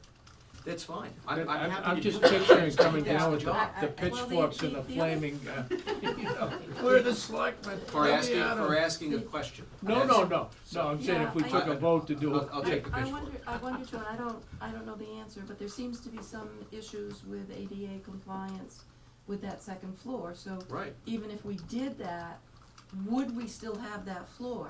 Remember that the construction of that dates back to 1928. Many of the engineering feats that we take care of nowadays would not have been possible then. So the question then simply resides, could we, within the architectural similarity as to what exists today, put in a modern structure? Modern being that it's energy efficient, it's ADA compliant, it gives us the auditorium that we currently have in a recreated fashion, and gives us space on the second floor as well. And the answer is, I don't know. Well, But the question hasn't been asked, and that's why I think it's it's Well, simply one that has. Diane I can think speak it to it a can little be. bit, I think. it No, can I be. mean, it has not been asked of the community. No. No, the committee has kicked it around, and I think as Diane said to me earlier in the day, Yeah. no one wanted to pick up that lance. And likewise, it wasn't the committee's charge, Yeah. you know? And as a matter of fact, the architect who was here tonight didn't. But I will say that, you know, the committee's charge, I mean, it was named what it was named, but it was, we really did talk about every scenario, and we started with the original study that was done in 2008. Right. And I, Which I have a copy if anybody wants to borrow. yeah, I don't honestly remember every detail, cause it's been about 15 months that we've been on this topic, but we did talk about it, and no one, certainly on the committee, and it was a very large committee, had an appetite for it. And the other thing, one of the reasons we wanted to historically renovate it, at least is my understanding, kind of from the general consensus of the board, was it opened, by restoring it, historically, it opened us up to a lot of funding options, albeit they might be taxpayer money one way or another. It always is. But we wouldn't be able to go after certain cultural facilities funds from the Mass Cultural Council. We State wouldn't be money, able to get yeah. a lot of state money as well as tap into CPC if we knocked it down and put a new building up. No, So, I so in understand that. terms of finding the funding to do this project that we all felt needed to be done, whatever it is, we felt that that was just not worth entertaining, or, you know, in a big way. So we didn't direct Eric and associates to go in that No, direction. I understand that. I know they do this now on Essex Street in Boston.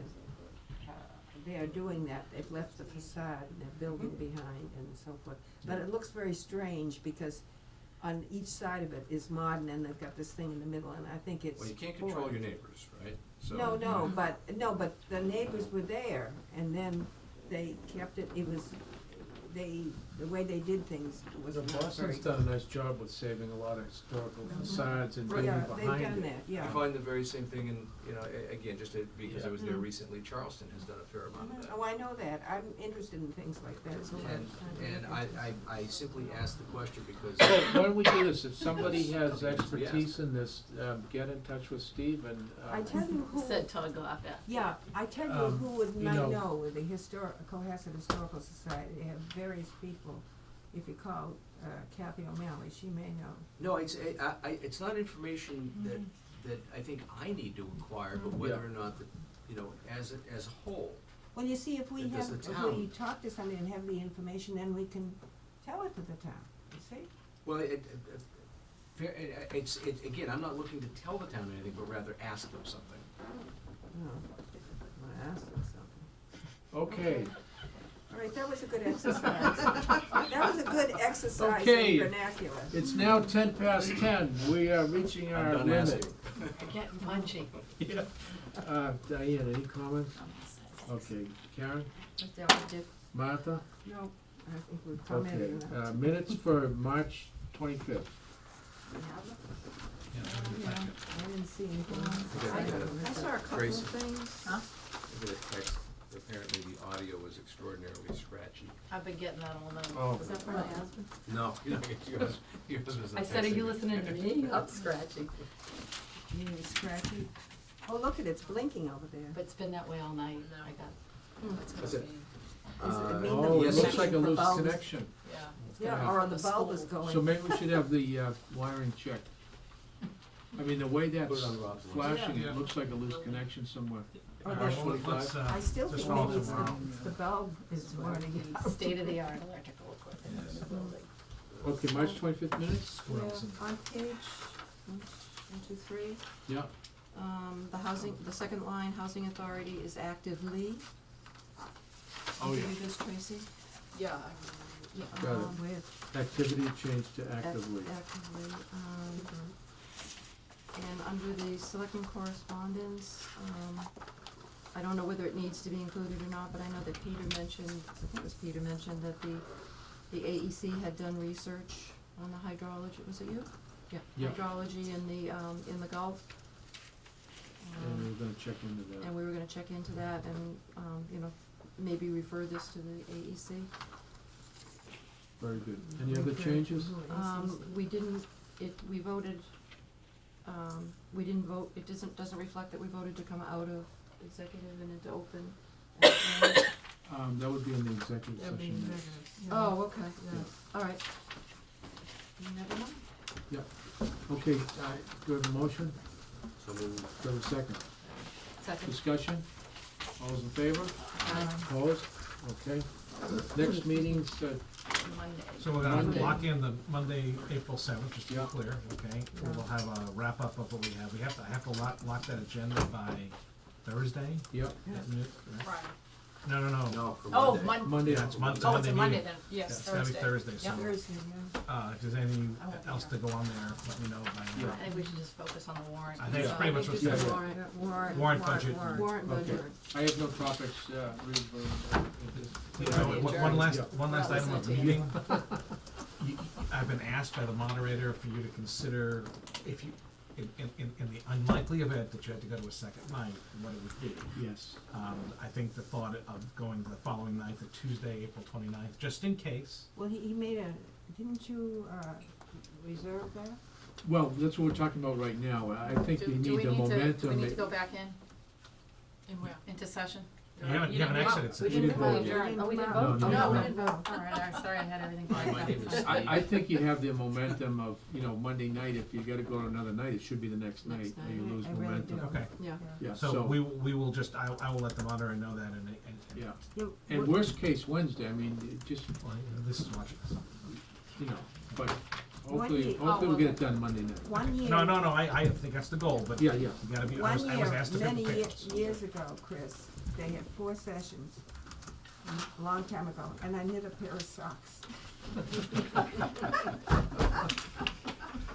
Okay, motion to adjourn. So moved. Do we have a second? Any discussion? All those in favor? Aye. Thank you.